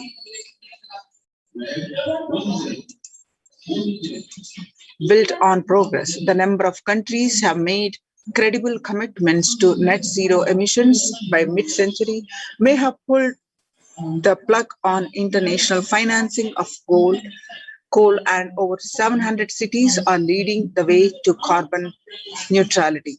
Mr. Guterres warned that we are fast approaching tripping points that will trigger escalating feedback loops of global heating, but investing in the net zero climate resilient economy will create feedback loops of its own, virtuous circles of sustainable growth, jobs, and opportunity. Mental and behavioral health at the hybrid work. Healthcare costs, COVID-19 vaccines, and behavioral health challenges are top of the mind. Employers are preparing benefits plans for a new normal and hybrid workforce and are highly focused on addressing behavioral health issues. The employers' biggest well-being challenges are raising stress and burnt out and higher mental health related claims. Employers are prioritizing increased communication to boost engagement in existing behavioral and health programs over the next 3 years. Most employers, 93% say behavioral health will be a priority for their organization over the next 3 years. 38% who are working from home today desire a more flexible, mixed, on-site and work from home experience in the future. Pandemic takes a toll on emotional and social well-being. 29% say their mental and emotional health has deteriorated as a result of the pandemic. American Academy of Pediatricians, child and adolescent psychiatrists, and children's hospitals declare national emergency on children's mental health. The COVID-19 pandemic has taken a serious toll on children's mental health as young people continue to face physical isolation, ongoing uncertainty, fear, and grief. Even before the pandemic, mental health challenges facing children were of great concern, and COVID-19 has only exacerbated them. The numbers paint an alarming picture. Between March and October 2020, the percentage of emergency department visits for children with mental health emergencies rose by 24% for children ages 5 to 11 and 31% for children ages 12 to 17%. There was also a more than 50% increase in suspected suicide attempts, emergency department visits among girls ages 12 to 17 in early 2021 as compared to the same period in 2019. Additionally, many young people have been impacted by loss of a loved one. Recent data show that more than 140,000 US children have experienced the death of a primary or secondary caregiver due to the COVID-19 pandemic, with children of color disproportionately impacted. We were concerned about children's emotional and behavioral health even before the pandemic. The ongoing public health emergency has made a bad situation worse. We are caring for young people with soaring notes of depression, anxiety, trauma, loneliness, and suicidality that will have lasting impacts on them, their families, their communities, and all of our futures. We can't sit idly by. This is a national emergency, and the time for shift and deliberate action is now, said the AACAP President Gabrielle A. Carlson. The Amy Wimpe Knight, President of CHA, added, "We are facing a significant national mental health crisis in our children and teens, which requires urgent action. In the first 6 months of this year, children hospitals across the country reported a shocking 45% increase in the number of self-inquiry and suicide cases in 5 to 17 years old compared to the same period in 2019. Together with AAP and AACAP, we are sounding the alarm on this mental health emergency. Children and families across our country have experienced enormous adversity and disruption. The inequalities that result from structural racism have contributed to a disproportionate impacts on children from communities of color, the group stated in the declaration. The organizations are urging policymakers to take several actions, such as increasing federal fundings to ensure all families can access mental health services, improving access to telemedicine, supporting effective mental of school-based mental health care, accelerating integration of mental health care in primary care pediatrics, strengthening efforts to reduce the risk of suicide in children and adolescents, and addressing workforce challenges and shortages so that children can access mental health services no matter where they are. Now, let us see what are the Supreme Pontiff of Hinduism's contributions.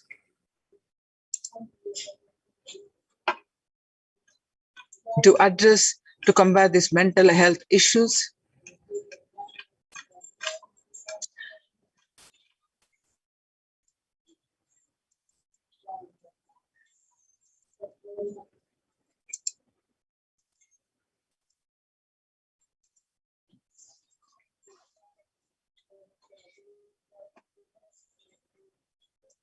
The global COVID virus pandemic has left the whole world desperately looking for answers. Life as it had been experienced even back in February 2020 is no longer recognizable. Drastic change is the order of the day, with people having to redefine their world with the new paradigms of economy, society, faith, religion, and health. Blessed are those who have had the greatest fortune to be with the incarnation of Paramashiva, the Supreme Pontiff of Hinduism, in their lives, to carry them through this crisis.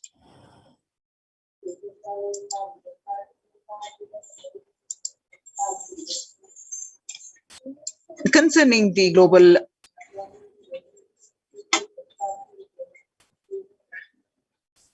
heating. So making peace with the nature is possible. If we start now, making peace with the nature is possible if we start now.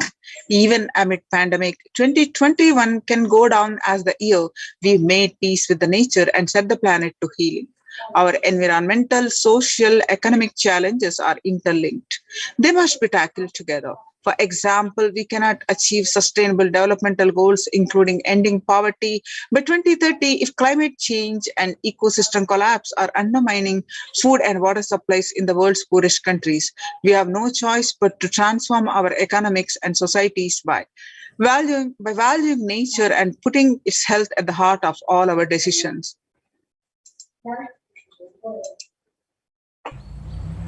Now let's watch a small clip on making peace with the nature.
The World Health Organization Health and Peace Initiative.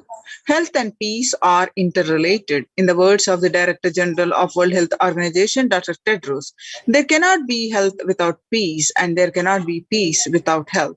If individuals and groups enjoy equitable access to health services, fulfilling their rights to physical and mental health, and health actors design neutral health interventions that promote trust and dialogue, and communities are empowered to cope with a violent conflict, then health coverage is more universal, grievances can be heard and addressed to generate trust around health emergency concerns. Affected communities are more likely to make meaningful contributions to peace and reconciliation and to resist incitements to violence. United States Institute of Peace. Amid COVID, we need enhanced international coordination to build peace. Tackling the pandemic and building resilience in fragile states require concerted international action at local, national, and global levels. As the humanitarian and economic toll of the COVID-19 pandemic continues to grow, so does the risk that this crisis will fuel new conflicts around the world while stemming prospects for resolving ongoing ones. Stronger health systems and universal health coverage must be a priority. Remarks at the General Assembly special session in response to the COVID-19 pandemic. For the first time since 1945, the entire world is confronted by a common threat, regardless of nationality, ethnicity, or faith. A new social contract between people, governments, and private sector, civil society, and more can tackle the roots of inequality with fair taxation on income and wealth, universal benefits, and opportunities for all. Now let us see the Supreme Pontiff of Hinduism, spiritual solutions for global peace. Vedic tradition beautifully describes that yastu sarvani bhutani atmani ivanu pushyati sarva bhuteshu chatmanam tadona vigagupshate. Isha Upanishad verse 6. Global peace is the byproduct of individual bliss. Whenever an individual goes through a spiritual bliss, he manifests a beautiful, peaceful life for him and everyone around him. If he is powerful enough, he moves the whole city and manifests peace. He is more powerful, he moves the whole village, the whole country. If he is more powerful enough like incarnation, he moves the whole world and manifests peace for them. And global peace is the byproduct of the individual peace. Now, how do we achieve that individual peace? The Supreme Pontiff of Hinduism explains various techniques, and the main key techniques are completion, how to do that and how complete within each one, and completion with others, which leads to global peace, and practicing unclutching, and also various other techniques. Let's learn from the Supreme Pontiff of Hinduism. He explains about how global peace is the byproduct of individual bliss.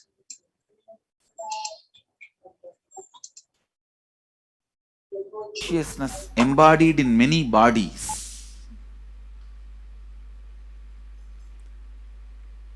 Please understand, the more deeper you go inside you, means more deeper space you go inside you, more expanded you become, more one with everything, more oneness you experience. Because the more deeper you go, the more you experience the unified field of consciousness. Various words are used.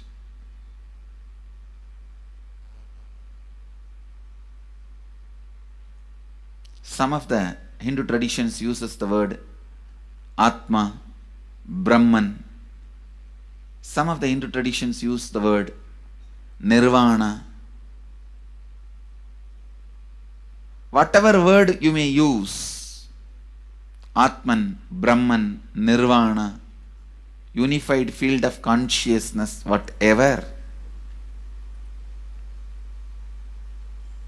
But one thing I want to tell you, the deeper and deeper you go in your inner space, you experience the vast oneness. The more superficial you are, the more incompletions you carry with others, even with yourself. The more superficial you become, even your own right hand and left hand fights with each other. Different parts of you fights with you. Different thoughts of you fights with you. Even you fight with you. The more superficial you go, the more deeper you start traveling. First, you get integrated. The you fighting with you stops. Then, the people around you get integrated. They fighting with you stops. Completion with yourself, then completion with others, then comes completion with other things, not just living beings, even with inanimate beings. The completion starts happening. Even with a nature, completion starts happening. Please understand, the more deeper you travel, the more deeper you go, the more deeper you settle down, the more deeper you start living. Your cognition expands. Your cognition includes. Your cognition becomes more and more inclusive. More joy, more bliss, more knowledge, more enlightenment. Please understand.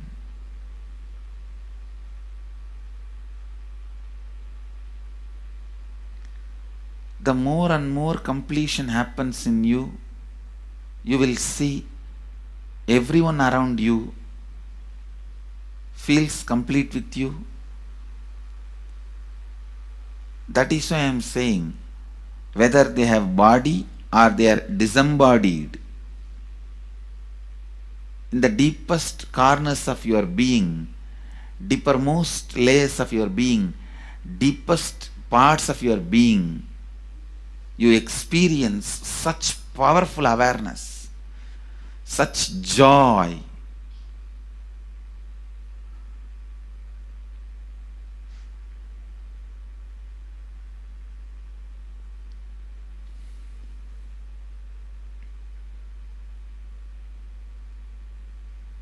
Going into the deepermost corners of your being not only is a joy, it's a power. Because suddenly you will see everybody around you, everything around you listens to you. It really becomes a vibrant power where the tendency to exploit is not there. Listen, that's a very important thing. Power without the tendency to exploit.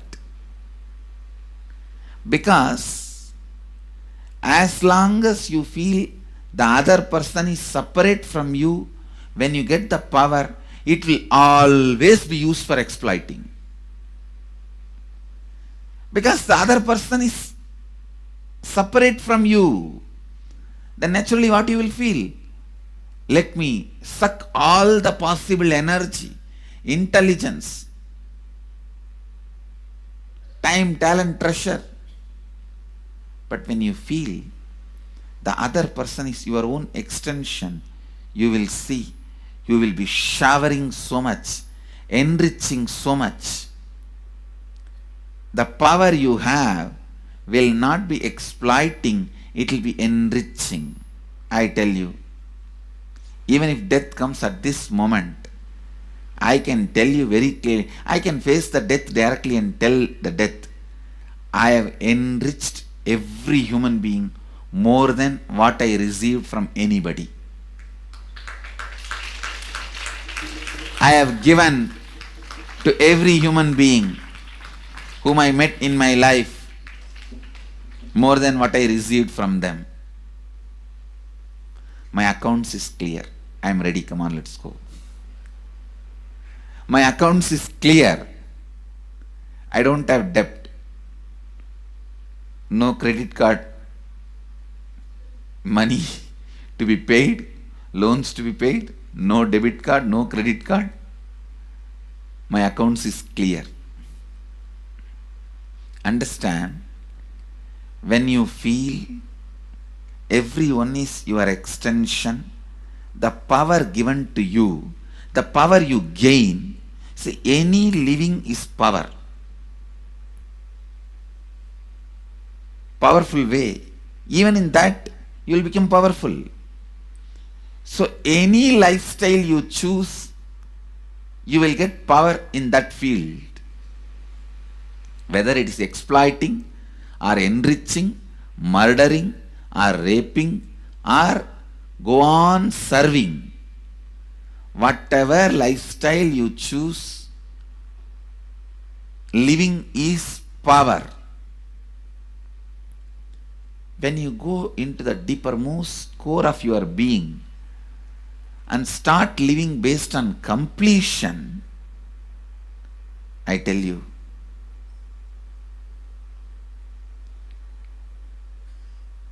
the first power you will experience is everything around you listens to you.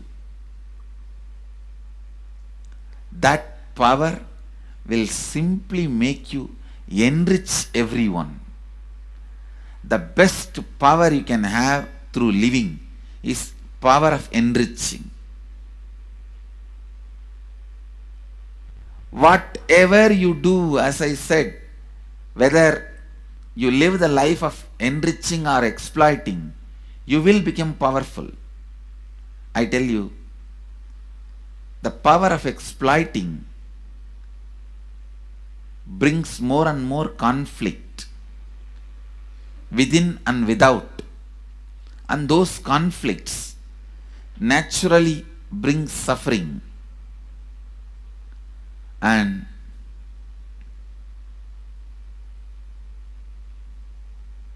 the power of enriching brings more and more completion in you and in others. This full month, Nityananda Sangha all over the world. The other day I was seeing, we have officially presence in more than 50 countries. As devotees, group of devotees, we have presence in 100 countries. All over the world, we are going to celebrate this whole month for Global Peace Month, impacting global peace. All of us this whole month will live completion and do samskara dahana kriya, means burning the patterns which separates us from others, burning the patterns which are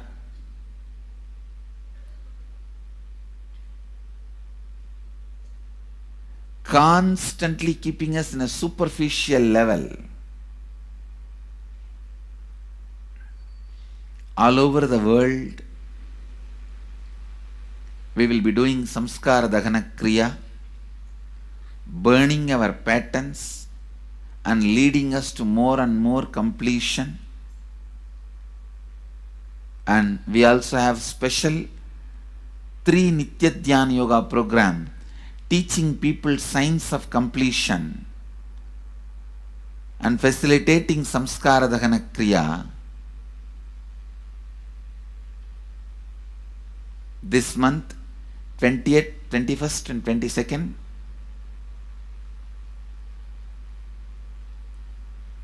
this whole month, all over the world, all our temples, ashrams, centers, yoga centers, schools, colleges, universities should do samskara dahana kriya, should do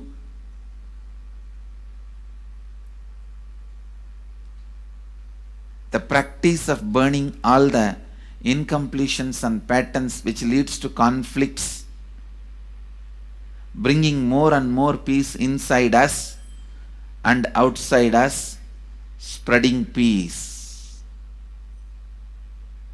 This whole month, let's impact global peace. Let us really contribute to the global peace, not just talking about it. Let's do it. Let's do it. Not just talking about it. Let's do it.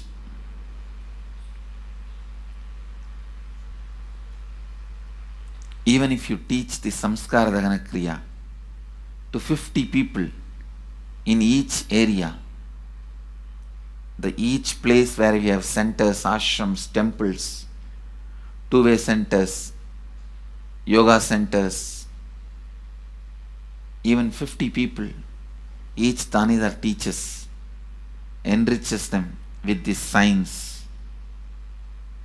The amount of suffering and negative waves, negative vibes reduction can contribute so much to the world. Please understand, one positive person can burn millions people negativity. Experientially, with evidence we proved, one positive person has already burnt at least 20 million people's negativity in last 10 years and brought peace. So each one of you, if you stand up as one positive being, one authentic, responsible, enriching being,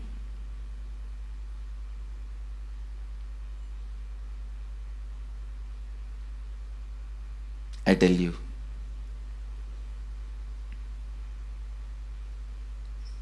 we can do so much to the world.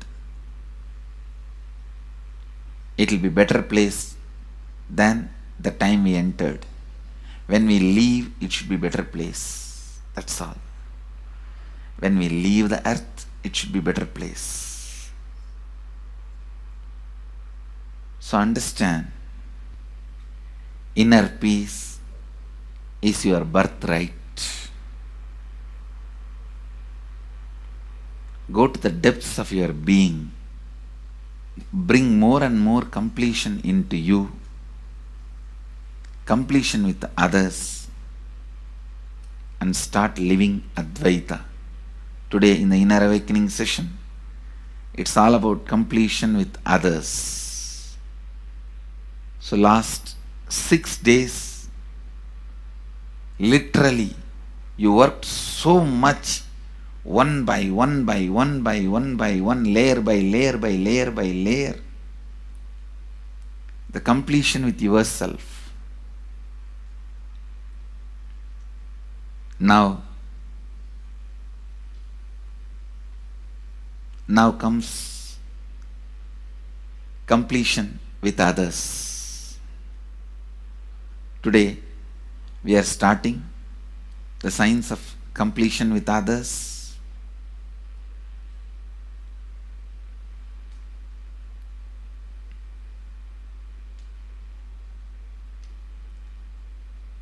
It's one of the most powerful signs.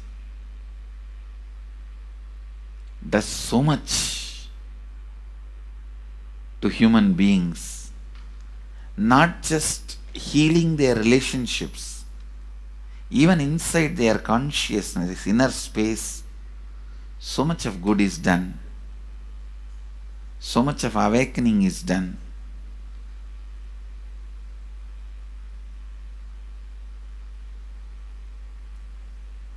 See, when you have completed with others, the kind of strength you feel is the power of Advaita, strength of Advaita.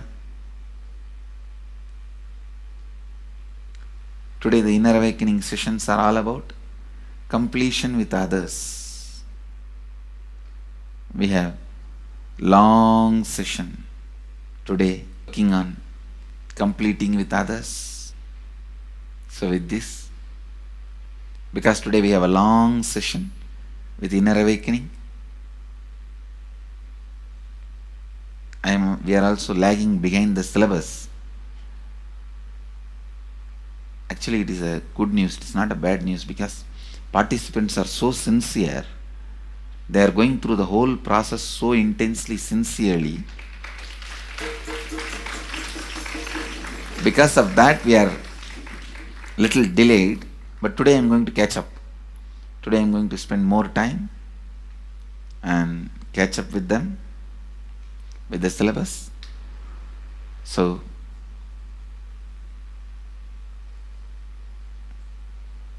I conclude today with this. I'll move to the next sessions, IA sessions and all that. Because never I conclude. There is no conclusion for satsang. It goes on and on and on. Only the audience change. So with this, I move to the next step. I bless you all. Let you all radiate with integrity, authenticity, responsibility, enriching and causing eternal bliss. Nityananda.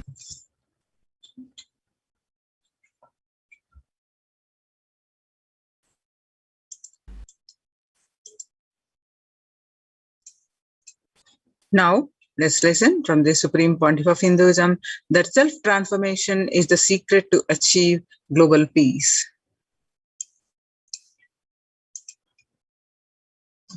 Social answer means, I'll tell, oh, you should all work for global peace. You should all work for turning the world. You should work for revolution. You should work for all these, that things. You should vote only the party which says that it will stop the war and all these things. This is the social answer. Nonsense.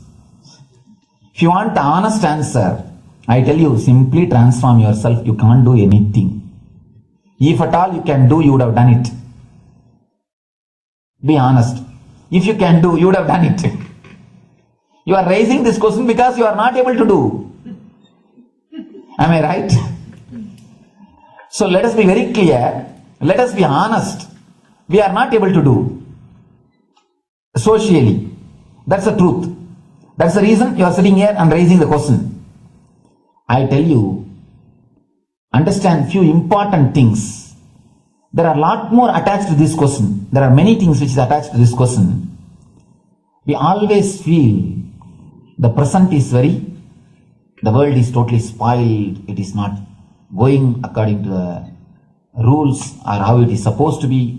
It was wonderful once upon a time. In ancient time, things were going properly. Everything was well and great. And I tell you, 10,000 years ago, they found some writings on stone in Harappa Mohenjo-daro culture. Some stone writings have been discovered. The other day I read a beautiful book about that stone writings. That writings, it says, oh, nowadays the society is not as it should be. So much of war. There is no peace. In the early times, there was so much of peace. Society was really great. Things were as it should be. And it almost looks like a today newspaper editorial.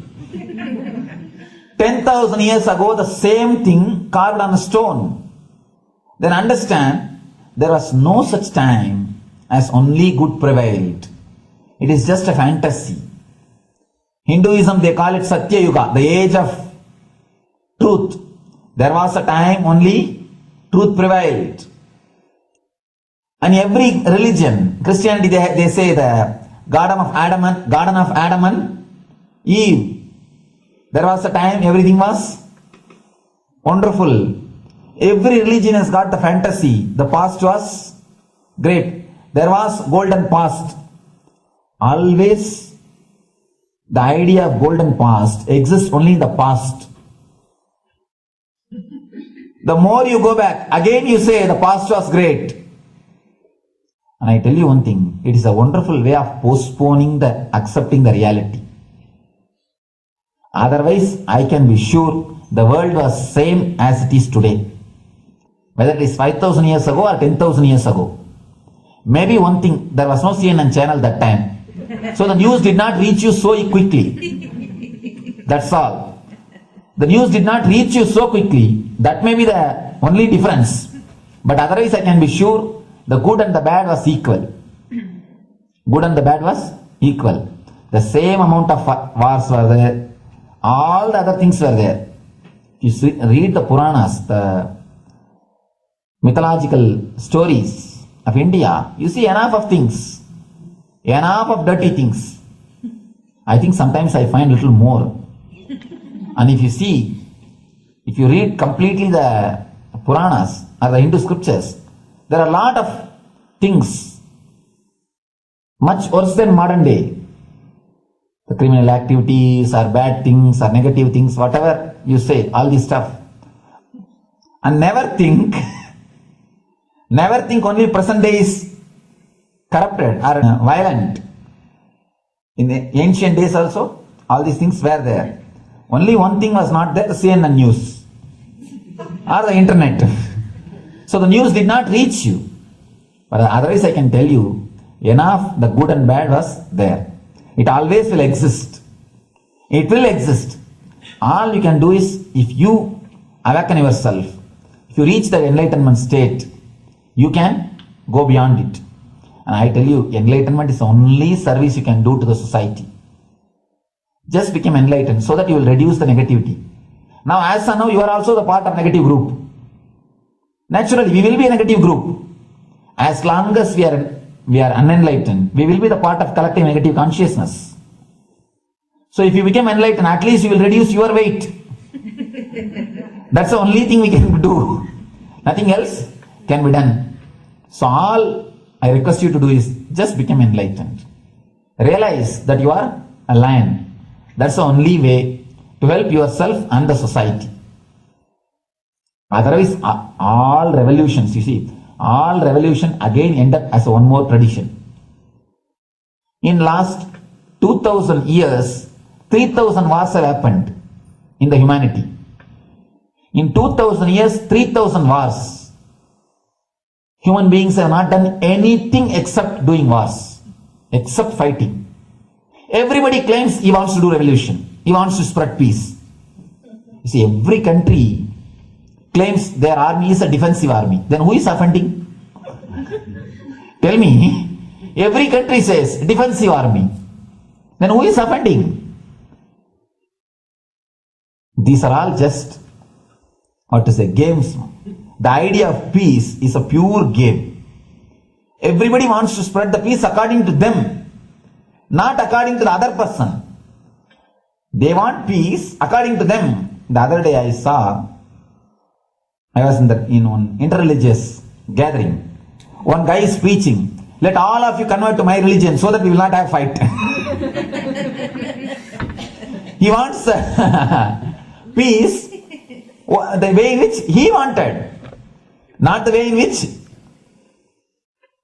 And there's a beautiful saying, the sword of Muhammad, it is written, peace alone should survive, something like that. He has written some statement about the peace on the sword. We all take sword to spread the peace.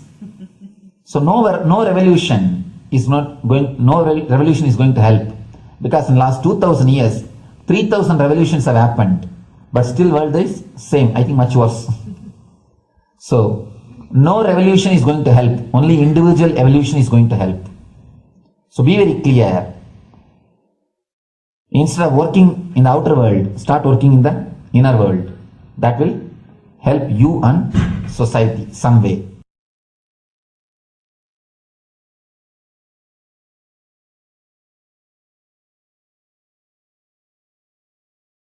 Social answer means, I'll tell you, social.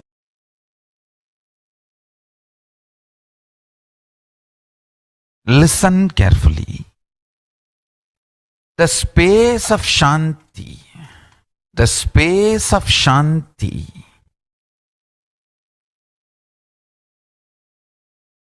is where Kailasa grows. Listen carefully. It is in the deep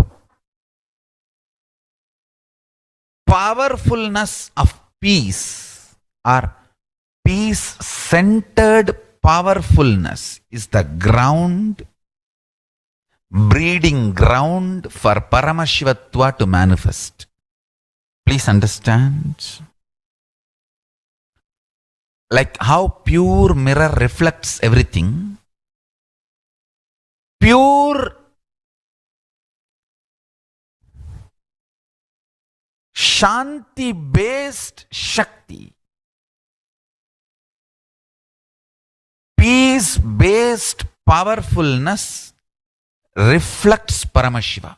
Paramashiva manifests in peace-based powerfulness. Please understand. Neither violence nor powerlessness. Powerlessness is weakness. Violence is abusive. Peace-centered powerfulness. Powerfulness-centered peace. All the Upanishads starts with peace, completes with peace. Shanti mantra starts with Shanti mantra, gets completed with Shanti mantra.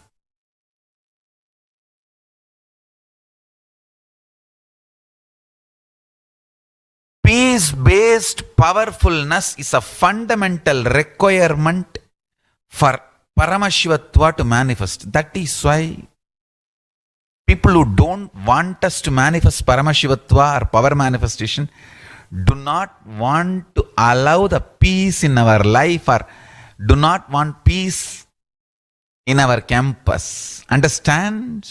But only if you are peaceful, which cannot be shaken even by the demons and devils and rakshasas, we can be in eternal peace. So, remember this very clearly.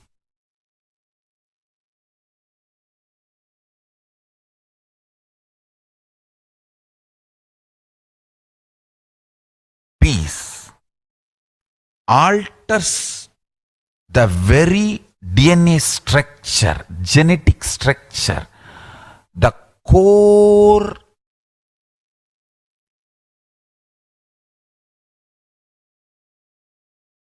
Anu Mahat structure. Understand? Anoraniyan Mahato Mahiyan.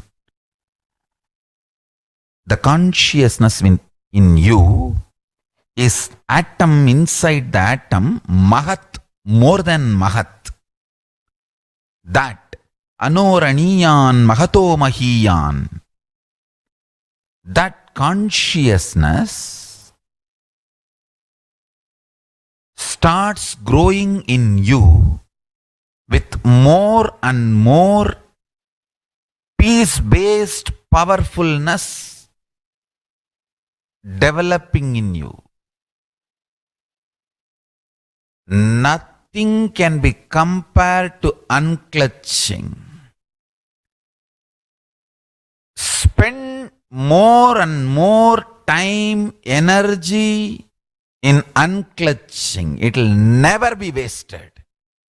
Time spent on unclutching is the most productive time for you in your life, because unclutching completely makes you altogether a different material.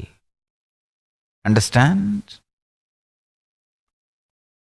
It makes your very biomemory, muscle memory, core structure, molecular structure, genetic structure, DNA structure, everything, all the 8 energy flow circuits, 7 energy flows, 1 the pure conscious explosion.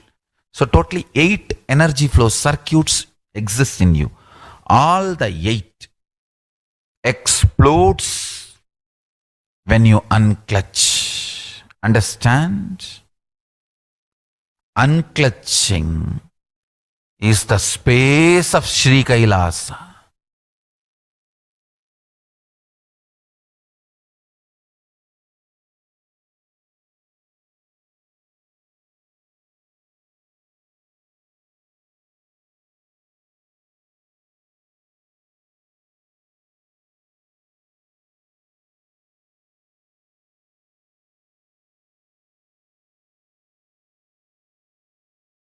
Listen carefully.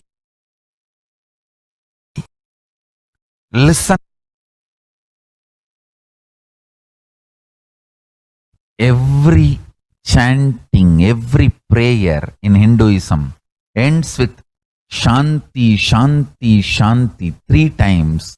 Means peace, peace, peace. Hinduism is the real religion. Loving peace, living peace. Individual level, social level, global level. Understand?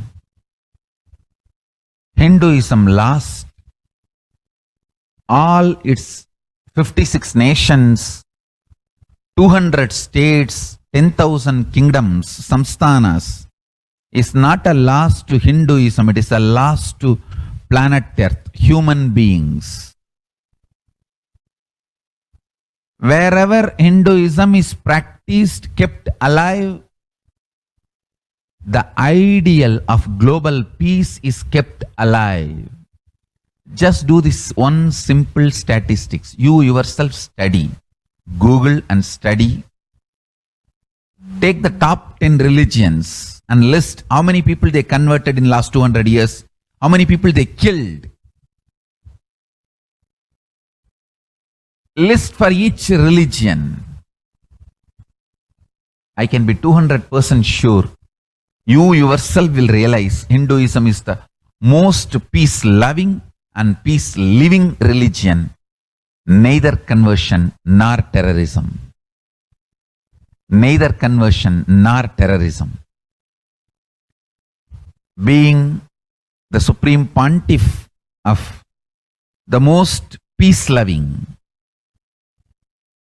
peace-living religion, I give you all my blessings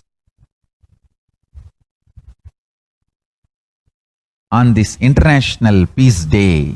Understand, it is we Hindus need to keep the global peace as a living possibility, and we need to make this global peace as reality. Just talking about global peace will not work. Working for global peace only is the responsibility of the real living Hindu. Anyone who wants to claim themselves as a Hindu or practicing Hindu should work for global peace. Global peace is our responsibility. Every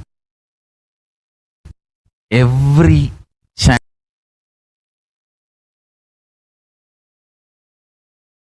have the responsibility to bring global peace. So you can also throw a challenge. See, if you are making a Hindu micronation, you can throw this challenge to each one, your friends, family, 10 people. Let them participate in the challenge and then let them send a challenge to others. So I welcome all the living and practicing Hindus to become founding fathers of Kailasa micronation in your countries. You can also make a challenge, like how they made ice bucket challenge and all that. We can make a challenge. You form Hindu micronation and claim, I am the founding father of the Hindu micronation Kailasa. And then you can invite your family, friends for a challenge. 11 people. You form and you challenge 11 people and they also form and they spread. So let us start spreading. This project is my message on this International Day of Peace. Let us start working for global peace instead of just talking. The work we do will talk for us. The talk we do will not work for us. This is the message. The work we do will talk for us. The talk we do will not work for us. Global peace is responsibility of Hindus. We living, practicing Hindus, not only we should achieve the individual peace through unclutching, yoga, meditation, we should also create an ecosystem where the global peace starts manifesting. This Kailasa Hindu micronation is the enlightenment ecosystem.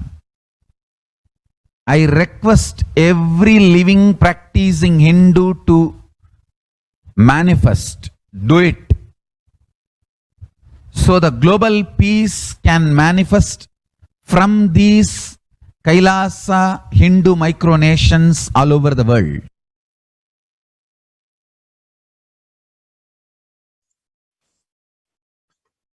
Hindus have the response.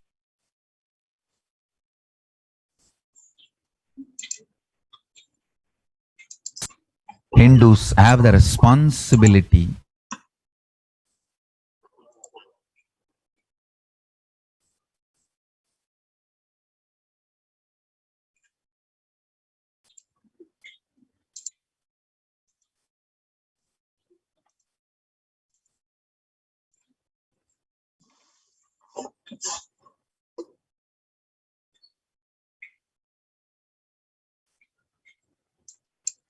Kailasa's mission of global peace and superconsciousness breakthrough. The Sovereign Order of Kailasa, led by the Supreme Pontiff of Hinduism and Nityananda Order of Monks, Nuns, and Hindu Diaspora, are working for global peace and to give a superconsciousness breakthrough to humanity. It is the Supreme Pontiff of Hinduism's mission to revive a conscious world where the global issues at the climate, economic, social, health, and humanitarian levels cease to exist from their very root, turning the problems of poverty, hunger, violence, discrimination into powerful living through the experience of oneness.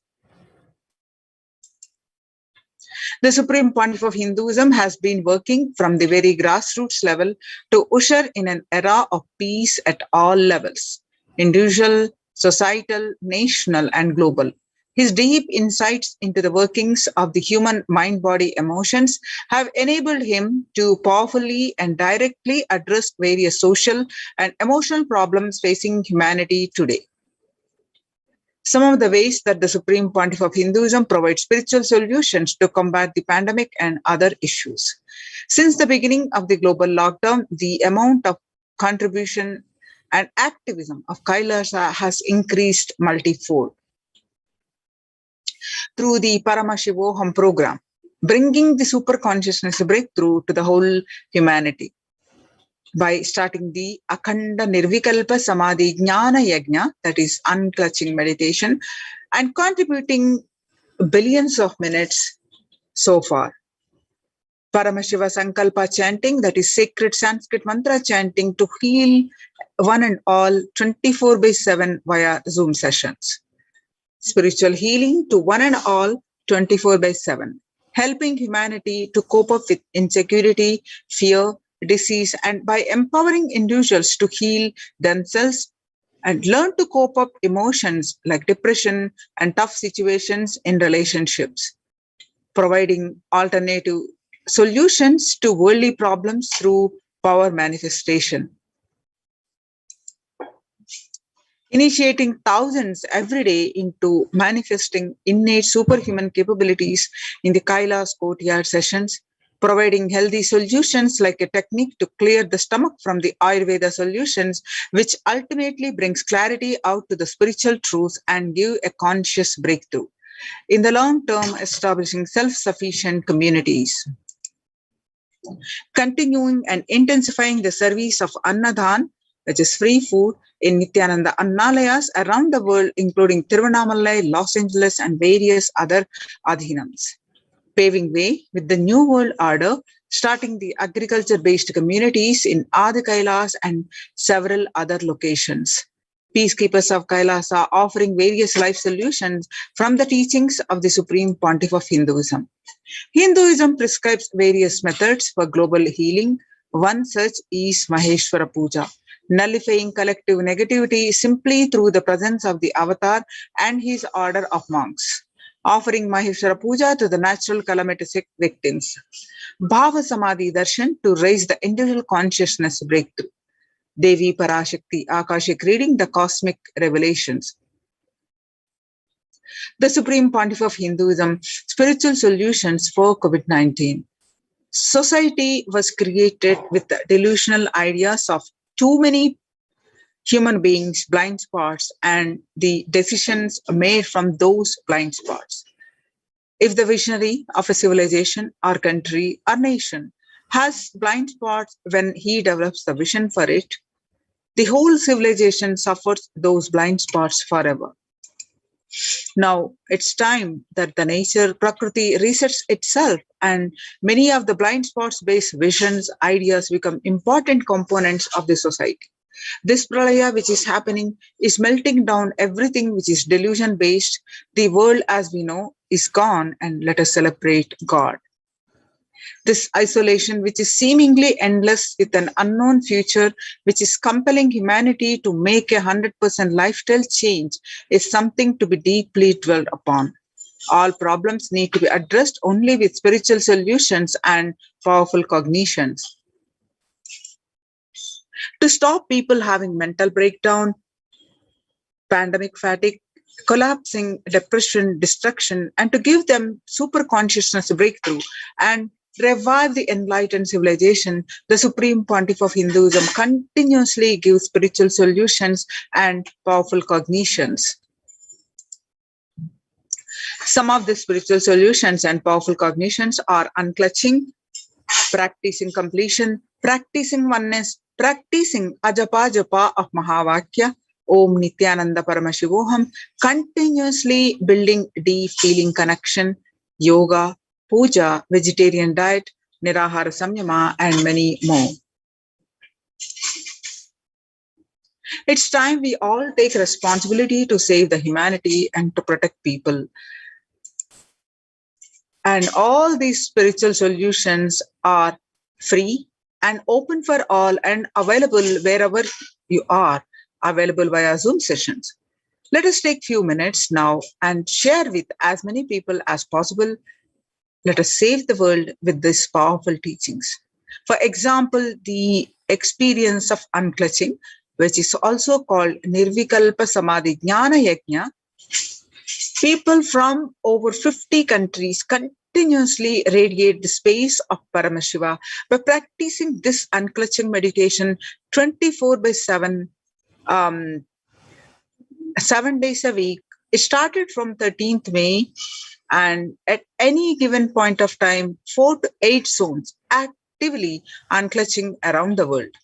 Join this movement at http://kailasa.tv/minutes for peace. The life solutions based on the ancient Hindu tradition, the meditation and yoga techniques from the scriptures, the cognitions rooted in the highest truths, the lifestyle based on living and radiating the higher values of life, and the powerful way of living and realizing one's ultimate potential form the foundation of the Supreme Pontiff of Hinduism's teachings, which by their inherent nature provide the foundation for peace on planet Earth. The Supreme Pontiff of Hinduism has launched the Minutes for Peace initiative, which aim to reduce crime globally by conducting mass meditations around the world in parallel. In 2014, just after 2 years of launching the program, it crossed over 1 billion minutes of meditation. Scientific studies have shown a reduced crime rate after participation in the meditation and completion techniques in 1976. It was found that when 1% of community practiced meditation, pujas, the crime rate was reduced by 16% on an average. The current tally on Minutes for Peace website is more than 4.3 billion cumulative minutes of meditation logged, including all the events, programs, and festivals where people have gathered in large numbers and participated in meditations and rituals. The total count comes out to be a staggering 409 billion minutes for peace so far. About 5,000 devotees gathered and participated. You can see the glimpses in a 48-day meditation program called Shuddhatvaitam. The Supreme Pontiff of Hinduism has hosted Kumbh Mela, United States of America in Los Angeles since 2007. Nithyananda Sangha is entrusted as the only organization to host Kumbh Mela outside India by the Akhila Bharatiya Akhada Parishad. In September 2006, the Supreme Pontiff of Hinduism has organized the first Confluence for Peace, World Peace, to honor the memory of those who lost their lives, saving others on September 11, 2001 at Irvine, California, United States. The second Confluence for Peace was held in Los Angeles in 2007 in collaboration with Vedanta Society, BAPS, ISKCON, Siddha Yoga, and other organizations. Like Kumbh Mela Festival spread fast to other countries, including Australia, Canada, etc. In 2009, the Supreme Pontiff of Hinduism organized a month-long peace walk covering 1,000 kilometers and 1,000 villages to bring together in harmony from all walks of life, to promote feeling connection and oneness among people during the walk. Health camps were conducted in villages along its path. The Supreme Pontiff of Hinduism has conducted the large-scale collective meditations on September 21st International Peace Day to raise the collective consciousness.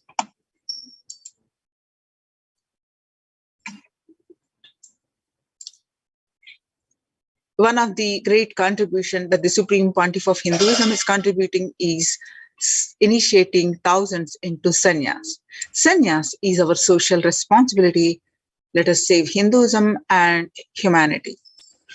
The Supreme Pontiff of Hinduism has revitalized the monastic tradition of sannyas by initiating hundreds of people into the Nityananda monastic order. The all-renouncing monks contribute the best things to human civilization, living their life with the cognition that life is for others. These monks and nuns act as the harbingers of peace and empowerment for the human society distraught with the violence, depression, and other forms of life negativity.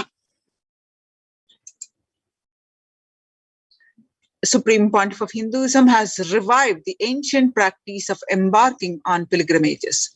The Supreme Pontiff of Hinduism has also revived the ancient practice of embarking on pilgrimages, spiritual journeys, taking spiritual aspirants to high-energy sacred spots such as the Himalayas, Kailasa, Varanasi, Angkor Wat, and various powerful temples of India. Even though prevalent in India, this practice is rapidly losing its original context, turning into a recreational family vacation. Reviving the original spiritual context, the Supreme Pontiff of Hinduism has made it possible for modern-day human beings to benefit from the spiritual energy present at these centers and accelerate their journey of spiritual evolution, hence ensuring individual and collective peace as a natural consequence. Food systems hold key to ending the world hunger. The effects of COVID-19 pandemic, the UN has noted a dramatic increase in the world hunger.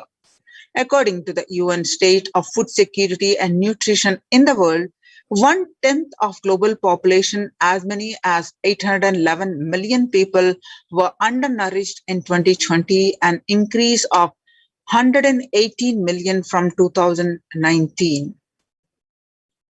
Under the Red Home, that is No Hunger Project, through Annalayas, the food donation centers at the de facto spiritual embassies of Kailasa worldwide, under the guidance of Supreme Pontiff of Hinduism, have served over 5 billion organic sattvic vegetarian meals so far. Giving free food to all the citizens is the economic policy of Kailasa, deriving the reference from Vedas and Agamas. Recently, under the humanitarian initiative launched by the Supreme Pontiff of Hinduism, is the opening of Kailasa's COVID care centers in India, where the monastery campuses have been turned into a multi-layer quarantine facility to safeguard the inmates against any possible point of contact with the outer world. The Supreme Pontiff of Hinduism has opened this service free to all people, regardless of any differences in age, gender, caste, creed, ethnicity, color, or socio-economic status. Food, shelter, internet, and all basic facilities, including medical care, are provided at these COVID care centers, free of cost and for an indefinite period of time. The outcome has been a splendid zero infection rate so far among participants, a feat not achieved anywhere else in the world, let alone in India. This response model of handling the COVID-19 pandemic at a community level, along with the guidelines and recommendations for governments, has been recognized and accepted by the United Nations as well. You can see the participants of the COVID care program offered by the Supreme Pontiff of Hinduism are enjoying a healthy, blissful spiritual lifestyle and multi-layered protection. They enjoy stress-free time, following a spiritual morning routine, doing yoga, daily pujas, temple sevas, kara sevas, celebrating festivals, and getting a conscious breakthrough. So join the Kailasa's COVID care protection centers. Register now through the link below with https://kailasa.org/Kailasa care.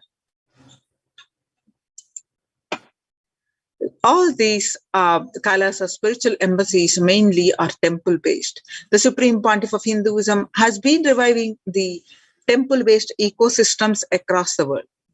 Now let's understand why temple-based ecosystems. Now, in the times when COVID-19 is rampant and the ancient temples are in a lockdown because of the risk of the widespread corona disease, the devotees of these temples were visiting and having darshan of their gods and goddesses for thousands of years. Yet all these ancient sacred sentiments have come to a harming halt after the lockdowns have taken place. The religious fervor of the devotees is being lost to the pandemic. The Supreme Pontiff of Hinduism is revisiting the Kailasa ecosystem and bringing all the ancient traditions of the online platforms on Kailasa TV, YouTube, and Facebook.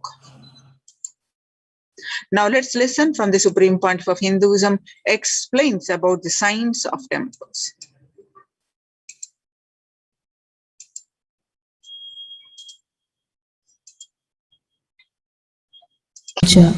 Anybody coming from outside just wonder, is this just sentimental carved stones worshipping dish TVs, antennas, mobile towers, all of them work in the level of certain frequency where the words, pictures, visuals can be transmitted. See the verbalization and visualization, names and forms can be transmitted from one place to another place through these mobile towers, dish TV antennas. But the temple towers are created to transmit superconsciousness from one place to another place. Please understand. In Meenakshi's time, there was television, conscious television. It used to be in stone slab. And if you just sit in front of that stone TV, meditate, connect with Meenakshi, she will appear live and answer whatever you want. So each of the stone slabs only slowly later on became deities. You can see in our temples this happening. The TVs in which I am appearing and speaking are slowly becoming deities. They are receiving worship. Flowers are offered to it. Aarti is done to it. Incense is given to it. Now, all our temples are planning to have a separate throne for this TV. In Los Angeles, already I am on the throne. The TV is in the throne. The TV, in which people are seeing me, have already become deity. Same way, please understand, the stones through which people were able to connect with the superconsciousness have become deities. Same way, all our temples, deities, everything is a connecting mechanism with superconsciousness. The mechanism which connects with the superconsciousness.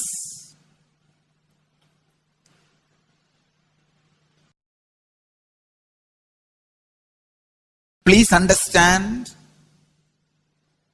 the deities and temples are not just sentimental carved stones, or they are not just artistic sculptures, they are conscious transmitters. they raise you to the superconsciousness. In each house in Vedic tradition, we have a puja room. All the puja rooms are your private conscious airport, are conscious transmission centers. The main temple is the place from where continuous superconsciousness is radiating. So if you just sit and connect with a deep feeling connection, see, in those days human beings were so beautiful and simple. Just remembering the name of the deity is enough. They are already in connection with the deity. That feeling connection. When I read Patanjali's Yoga Sutra, it says, sit in Siddhasana and be in Samadhi. That's all. So the human beings were so simple in those days. Just if you sit in Siddhasana, you are already in Samadhi. If you sit, your mind sits. Now, if you sit, your mind sits. Mind is completely away from the body. In those days, human beings were so simple and intelligent. All the non-mechanical parts of their brain were awakened. It is Western culture which killed the non-mechanical parts of the brain, the functions of the non-mechanical parts of the brain. Please understand, in the Vedic civilization, always human beings were brought up in such a way that non-mechanical parts of the brain was fully alive and awakened. It is a cultural invasion, destroyed the greatest possibility of the human being when the non-mechanical parts of the brain is not functioning anymore. The temples, deities, all these are looking useless. Otherwise, they are a huge conscious infrastructure. Please understand. So, an example, suddenly, if we find some method to travel just 20 feet above the air or 30 feet above the air without petrol or diesel, all our automobiles, roads, everything will become useless. Then you will wonder, why so many automobile industries are established? Why so many cars are produced? Why this huge road waste? I think our ancestors are fools. You don't understand. At one period, it was used. It was being useful. Our temples, our deities, all these are useful if all your non-mechanical parts of the brain is awakened.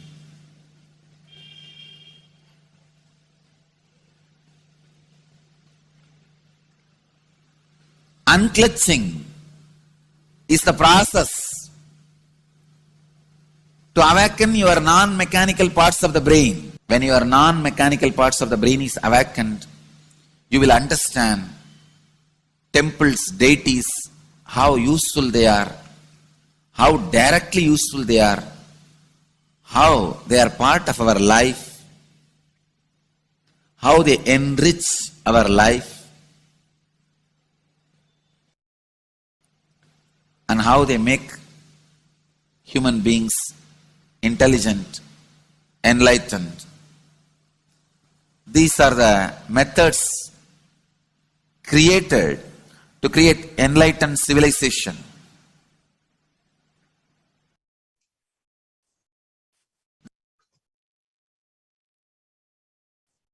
This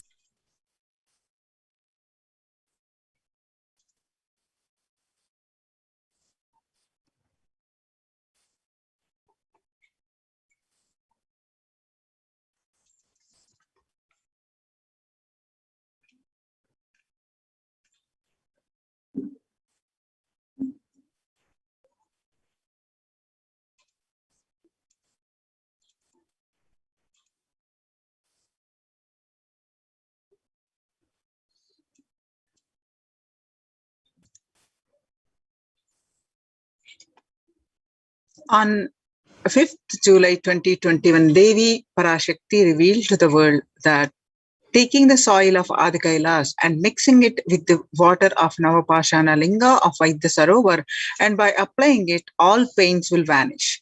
Breaking the attachment to the body, it will make you enlightened. Goodness is there. I told the truth. Go to Adi Kailas. So when the first world countries closed their borders during a massive global emergency, Kailasa has opened its doors to all without exception. The various adhinams, you can see the list here, that are open and converted into COVID care centers. Kailasa rushes to aid India as India finds itself on the verge of COVID-19 third wave. Multiple free COVID care centers opened across India. Various social services offered during the pandemic in Kailasa's de facto spiritual embassies across India, and spiritual services offered during the pandemic in Kailasa's de facto spiritual embassies across India, and cosmic revelations on global pandemic.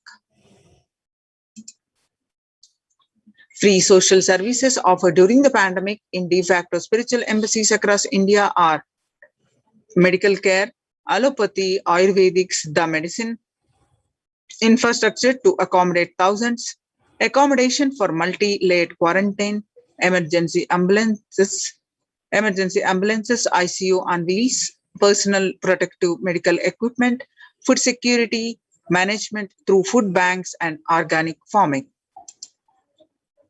So join the Kailasa's COVID Care Protection Center. Register now through the link below with https://kailasa.org/kailasa care. The link again, https://kailasa.org/kailasa care. With this, we are going to moving on to the next part of our program after a very short break. Thank you. Nithyanandam.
Connecting with the divine with your eyes closed is meditation.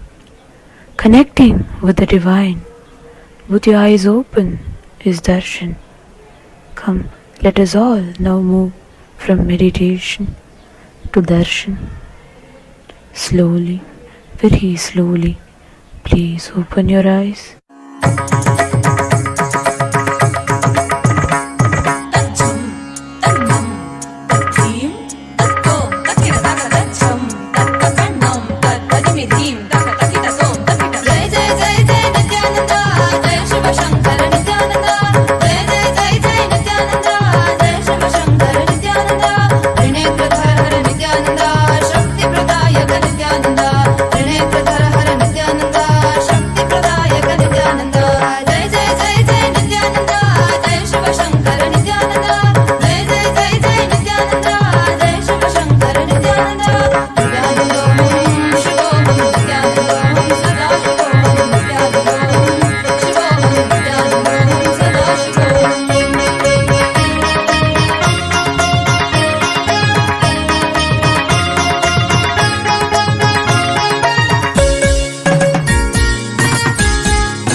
बंद कर आंखों पे हर बाधा हटा कर सब दूर दूर जो है कह जाएंगे कि सब देखते रह जाएंगे।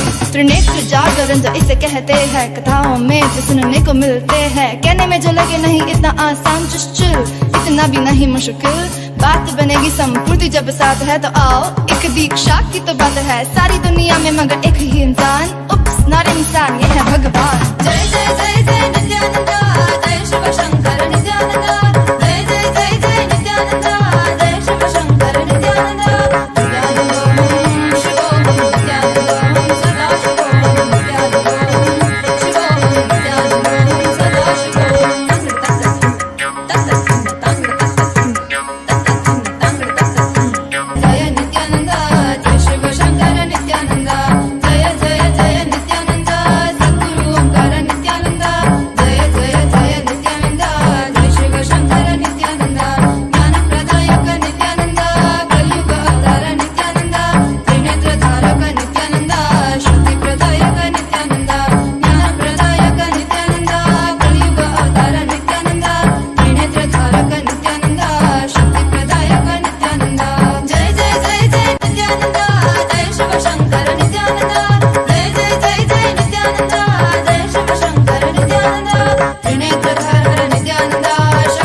is all that we talk about, confusion, delusion, and everybody's stressed out. The only one to save us is him, there's no doubt. He's a Dashiva, Mahadeva, he's an avatar of everything at his feet. So feel free, just let it be. Watch him come while you listen to me.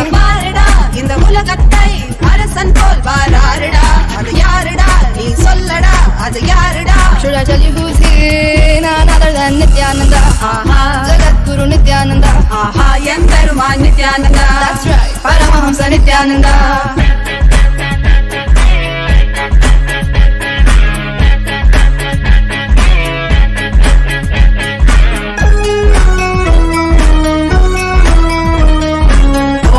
Nityanandai, Namo Namo Nityanandai, Om Namo Nityanandai, Sadashivaya Om, Om Namo Nityanandai, Namo Namo Nityanandai, Om Namo Nityanandai, Sadashivaya Om. Nityananda Sadashiva Mahadeva say, Nada Guna Jadamudi Misse. I see you and that track, my heart goes stuck that. Marina Nida Pakumuna Yanoda Asai. Let's sing it once more. Nityananda Sadashiva Mahadeva say, Nada Guna Jadamudi Misse. I see you and that track, my heart goes stuck that. Marina Nida Pakumuna Yanoda Asai. He's a Dashiva Mahadeva, he's an avatar of everything at his feet. So feel free, just let it be. Watch him come while you listen to me.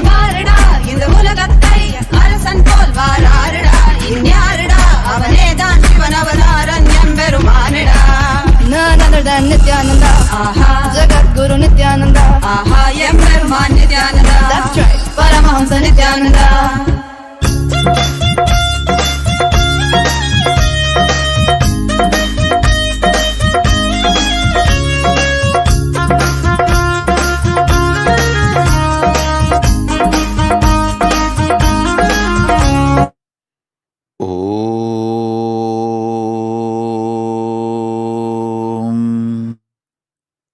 नित्यानन्देश्वर परमशिवसमारम्भाम् नित्यानन्देश्वरि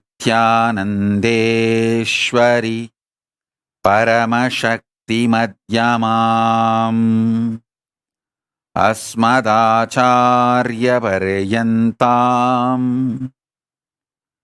वन्दे गुरुपरम्पराम्.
I welcome you all with my love and respect. I welcome all the devotees, disciples, Samajis, Satsangis, Srimahans, Mahants, Tanedar Kotari, visitors, viewers, Sarvanya Pitakartas, Yajamans, manifestors, Sarvabarityahis, everyone sitting with us all over the world, Mantreshwaras, Vidyeshwaras, Ganeshwaras, Lokeshwaras, Astreshwaras. I welcome all of you with my love and blessings.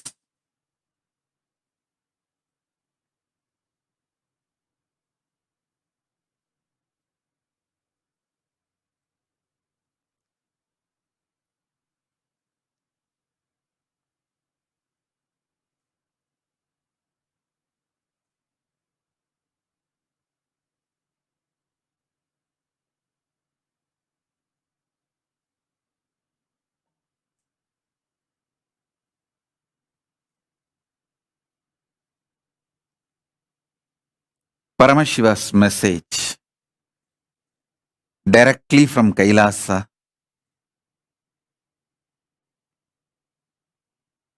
Listen. Reality of the existence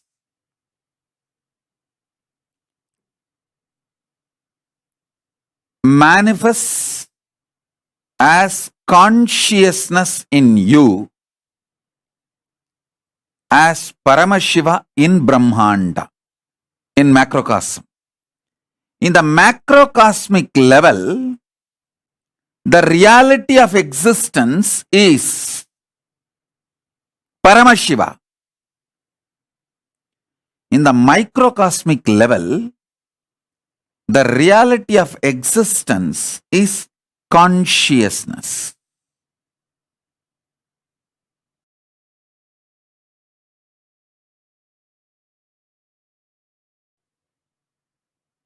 Listen intensely.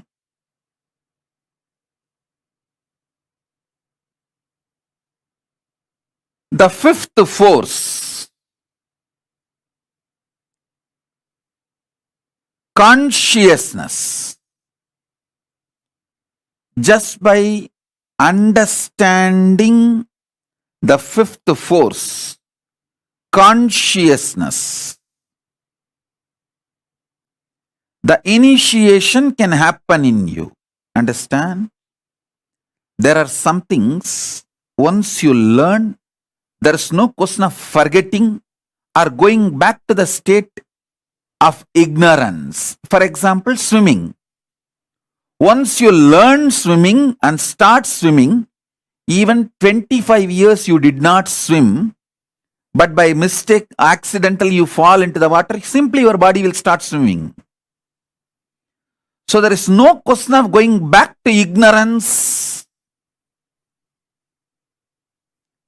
When some of the knowledge gets into your biomemory, same way cycling. Once you learn cycling and did it successfully, even 25 years you did not touch the cycle, doesn't mean you will forget it. Simply when you get the cycle again, you will start cycling. There are many great possibilities and powers. Once it gets into your biomemory, there's no going back to the pre-knowledge period, the ignorance period.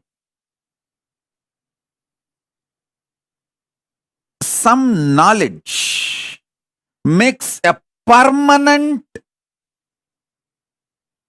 awakening, alteration in you. This knowledge about consciousness, the fifth force, will make permanent transformation, change in you. There is no going back to the space of ignorance or pre-knowledge zone. Once you receive this knowledge, there is no going back to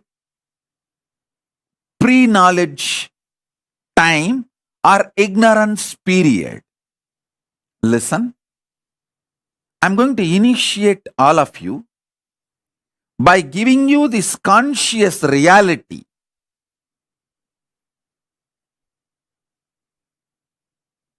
All of you, settle down, preparing yourself for initiation. Keep the Atmalinga next to you. Get your pets, kids, family, team, whoever you want should receive this initiation, conscious reality. If you want, you can light a small lamp. Lighting a lamp during the satsang, offering a betel leaf and betel nut, a coin.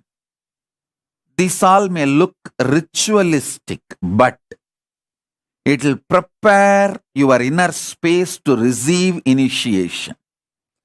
You don't need to give $1 or $2 or nothing. Just you can give a penny.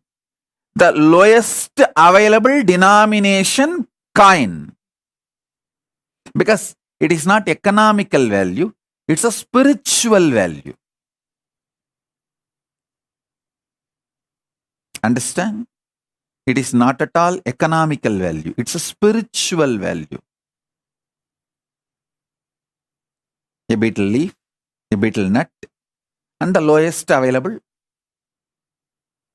coin, a lamp.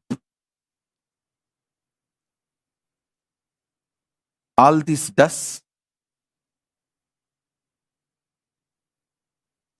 a powerful preparation inside you.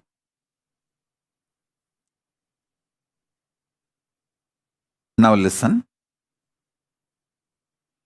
I'll also be doing a question answer, live question answer.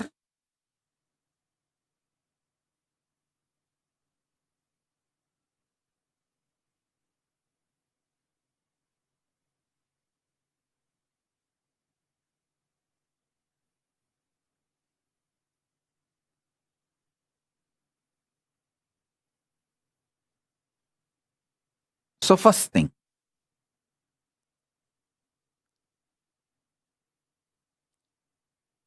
the first force human beings decoded is the power of gravity, gravitation force. The second one,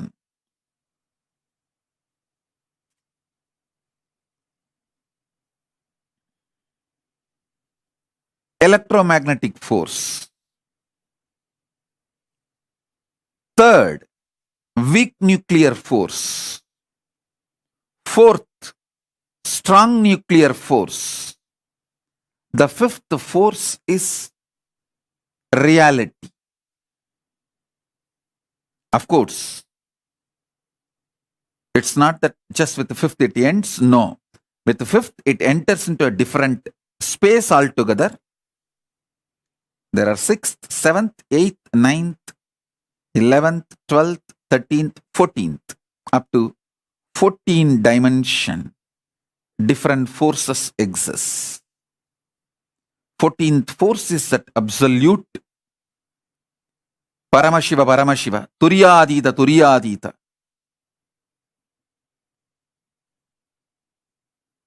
I'll explain the fifth force for now and initiate all of you about the fifth force. I'll reveal the exact Tamil words got revealed to me by Paramashiva, Arunagiri Yogeshwara directly. Still I enjoy Paramashiva as my Guru, Arunagiri Yogeshwara. Even though he became one and the same, my Guru Bhakti is so overflowing. It's like a gracie, not crazy, crazy, cranky, all put together and beyond. It's a gracie.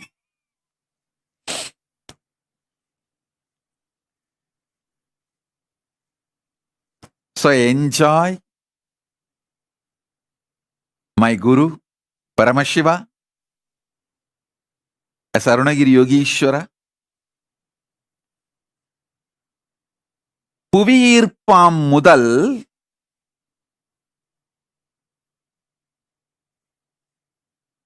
மின்காந்த அலைவீச்சாமிரண்டு சிறுவனுவாம் சக்தி மூன்று பேரண்ட பேரணு நான்காயிருக்க இருப்பின் சக்தி ஐந்தாய் இலங்க ஆறொடு ஏழும் எட்டொடு ஒன்பதும் பத்தொடு பதினொன்றும் பனிரெண்டும் பதிமூன்றும் பதினான்கும் பயிற்று துலங்க ஐந்தை முதலில் அறி.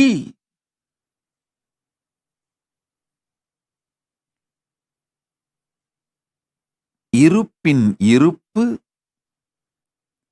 பிண்டாண்டத்திற்குள் உயிரின் உணர்வாயும்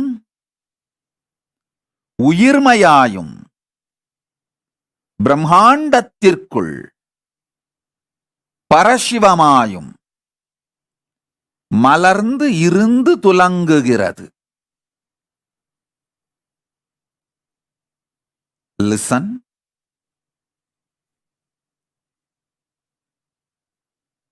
Greatest that can happen to human being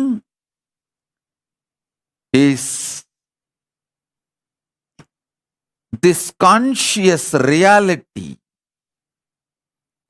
becoming the existence, part of your existence.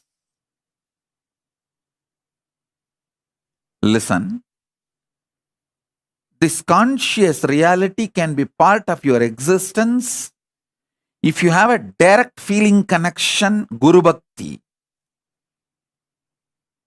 It can just like a jumping of the flame, transmission of the lamp. Hey, Paramashiva is real. Over. You just know. Swamiji said it. Paramashiva is real. Paramashiva is real. And based on that, your whole cognitive shift happens. Your existence shifts. From that reality, you cognize, exist, act, manifest, gravitate, do everything.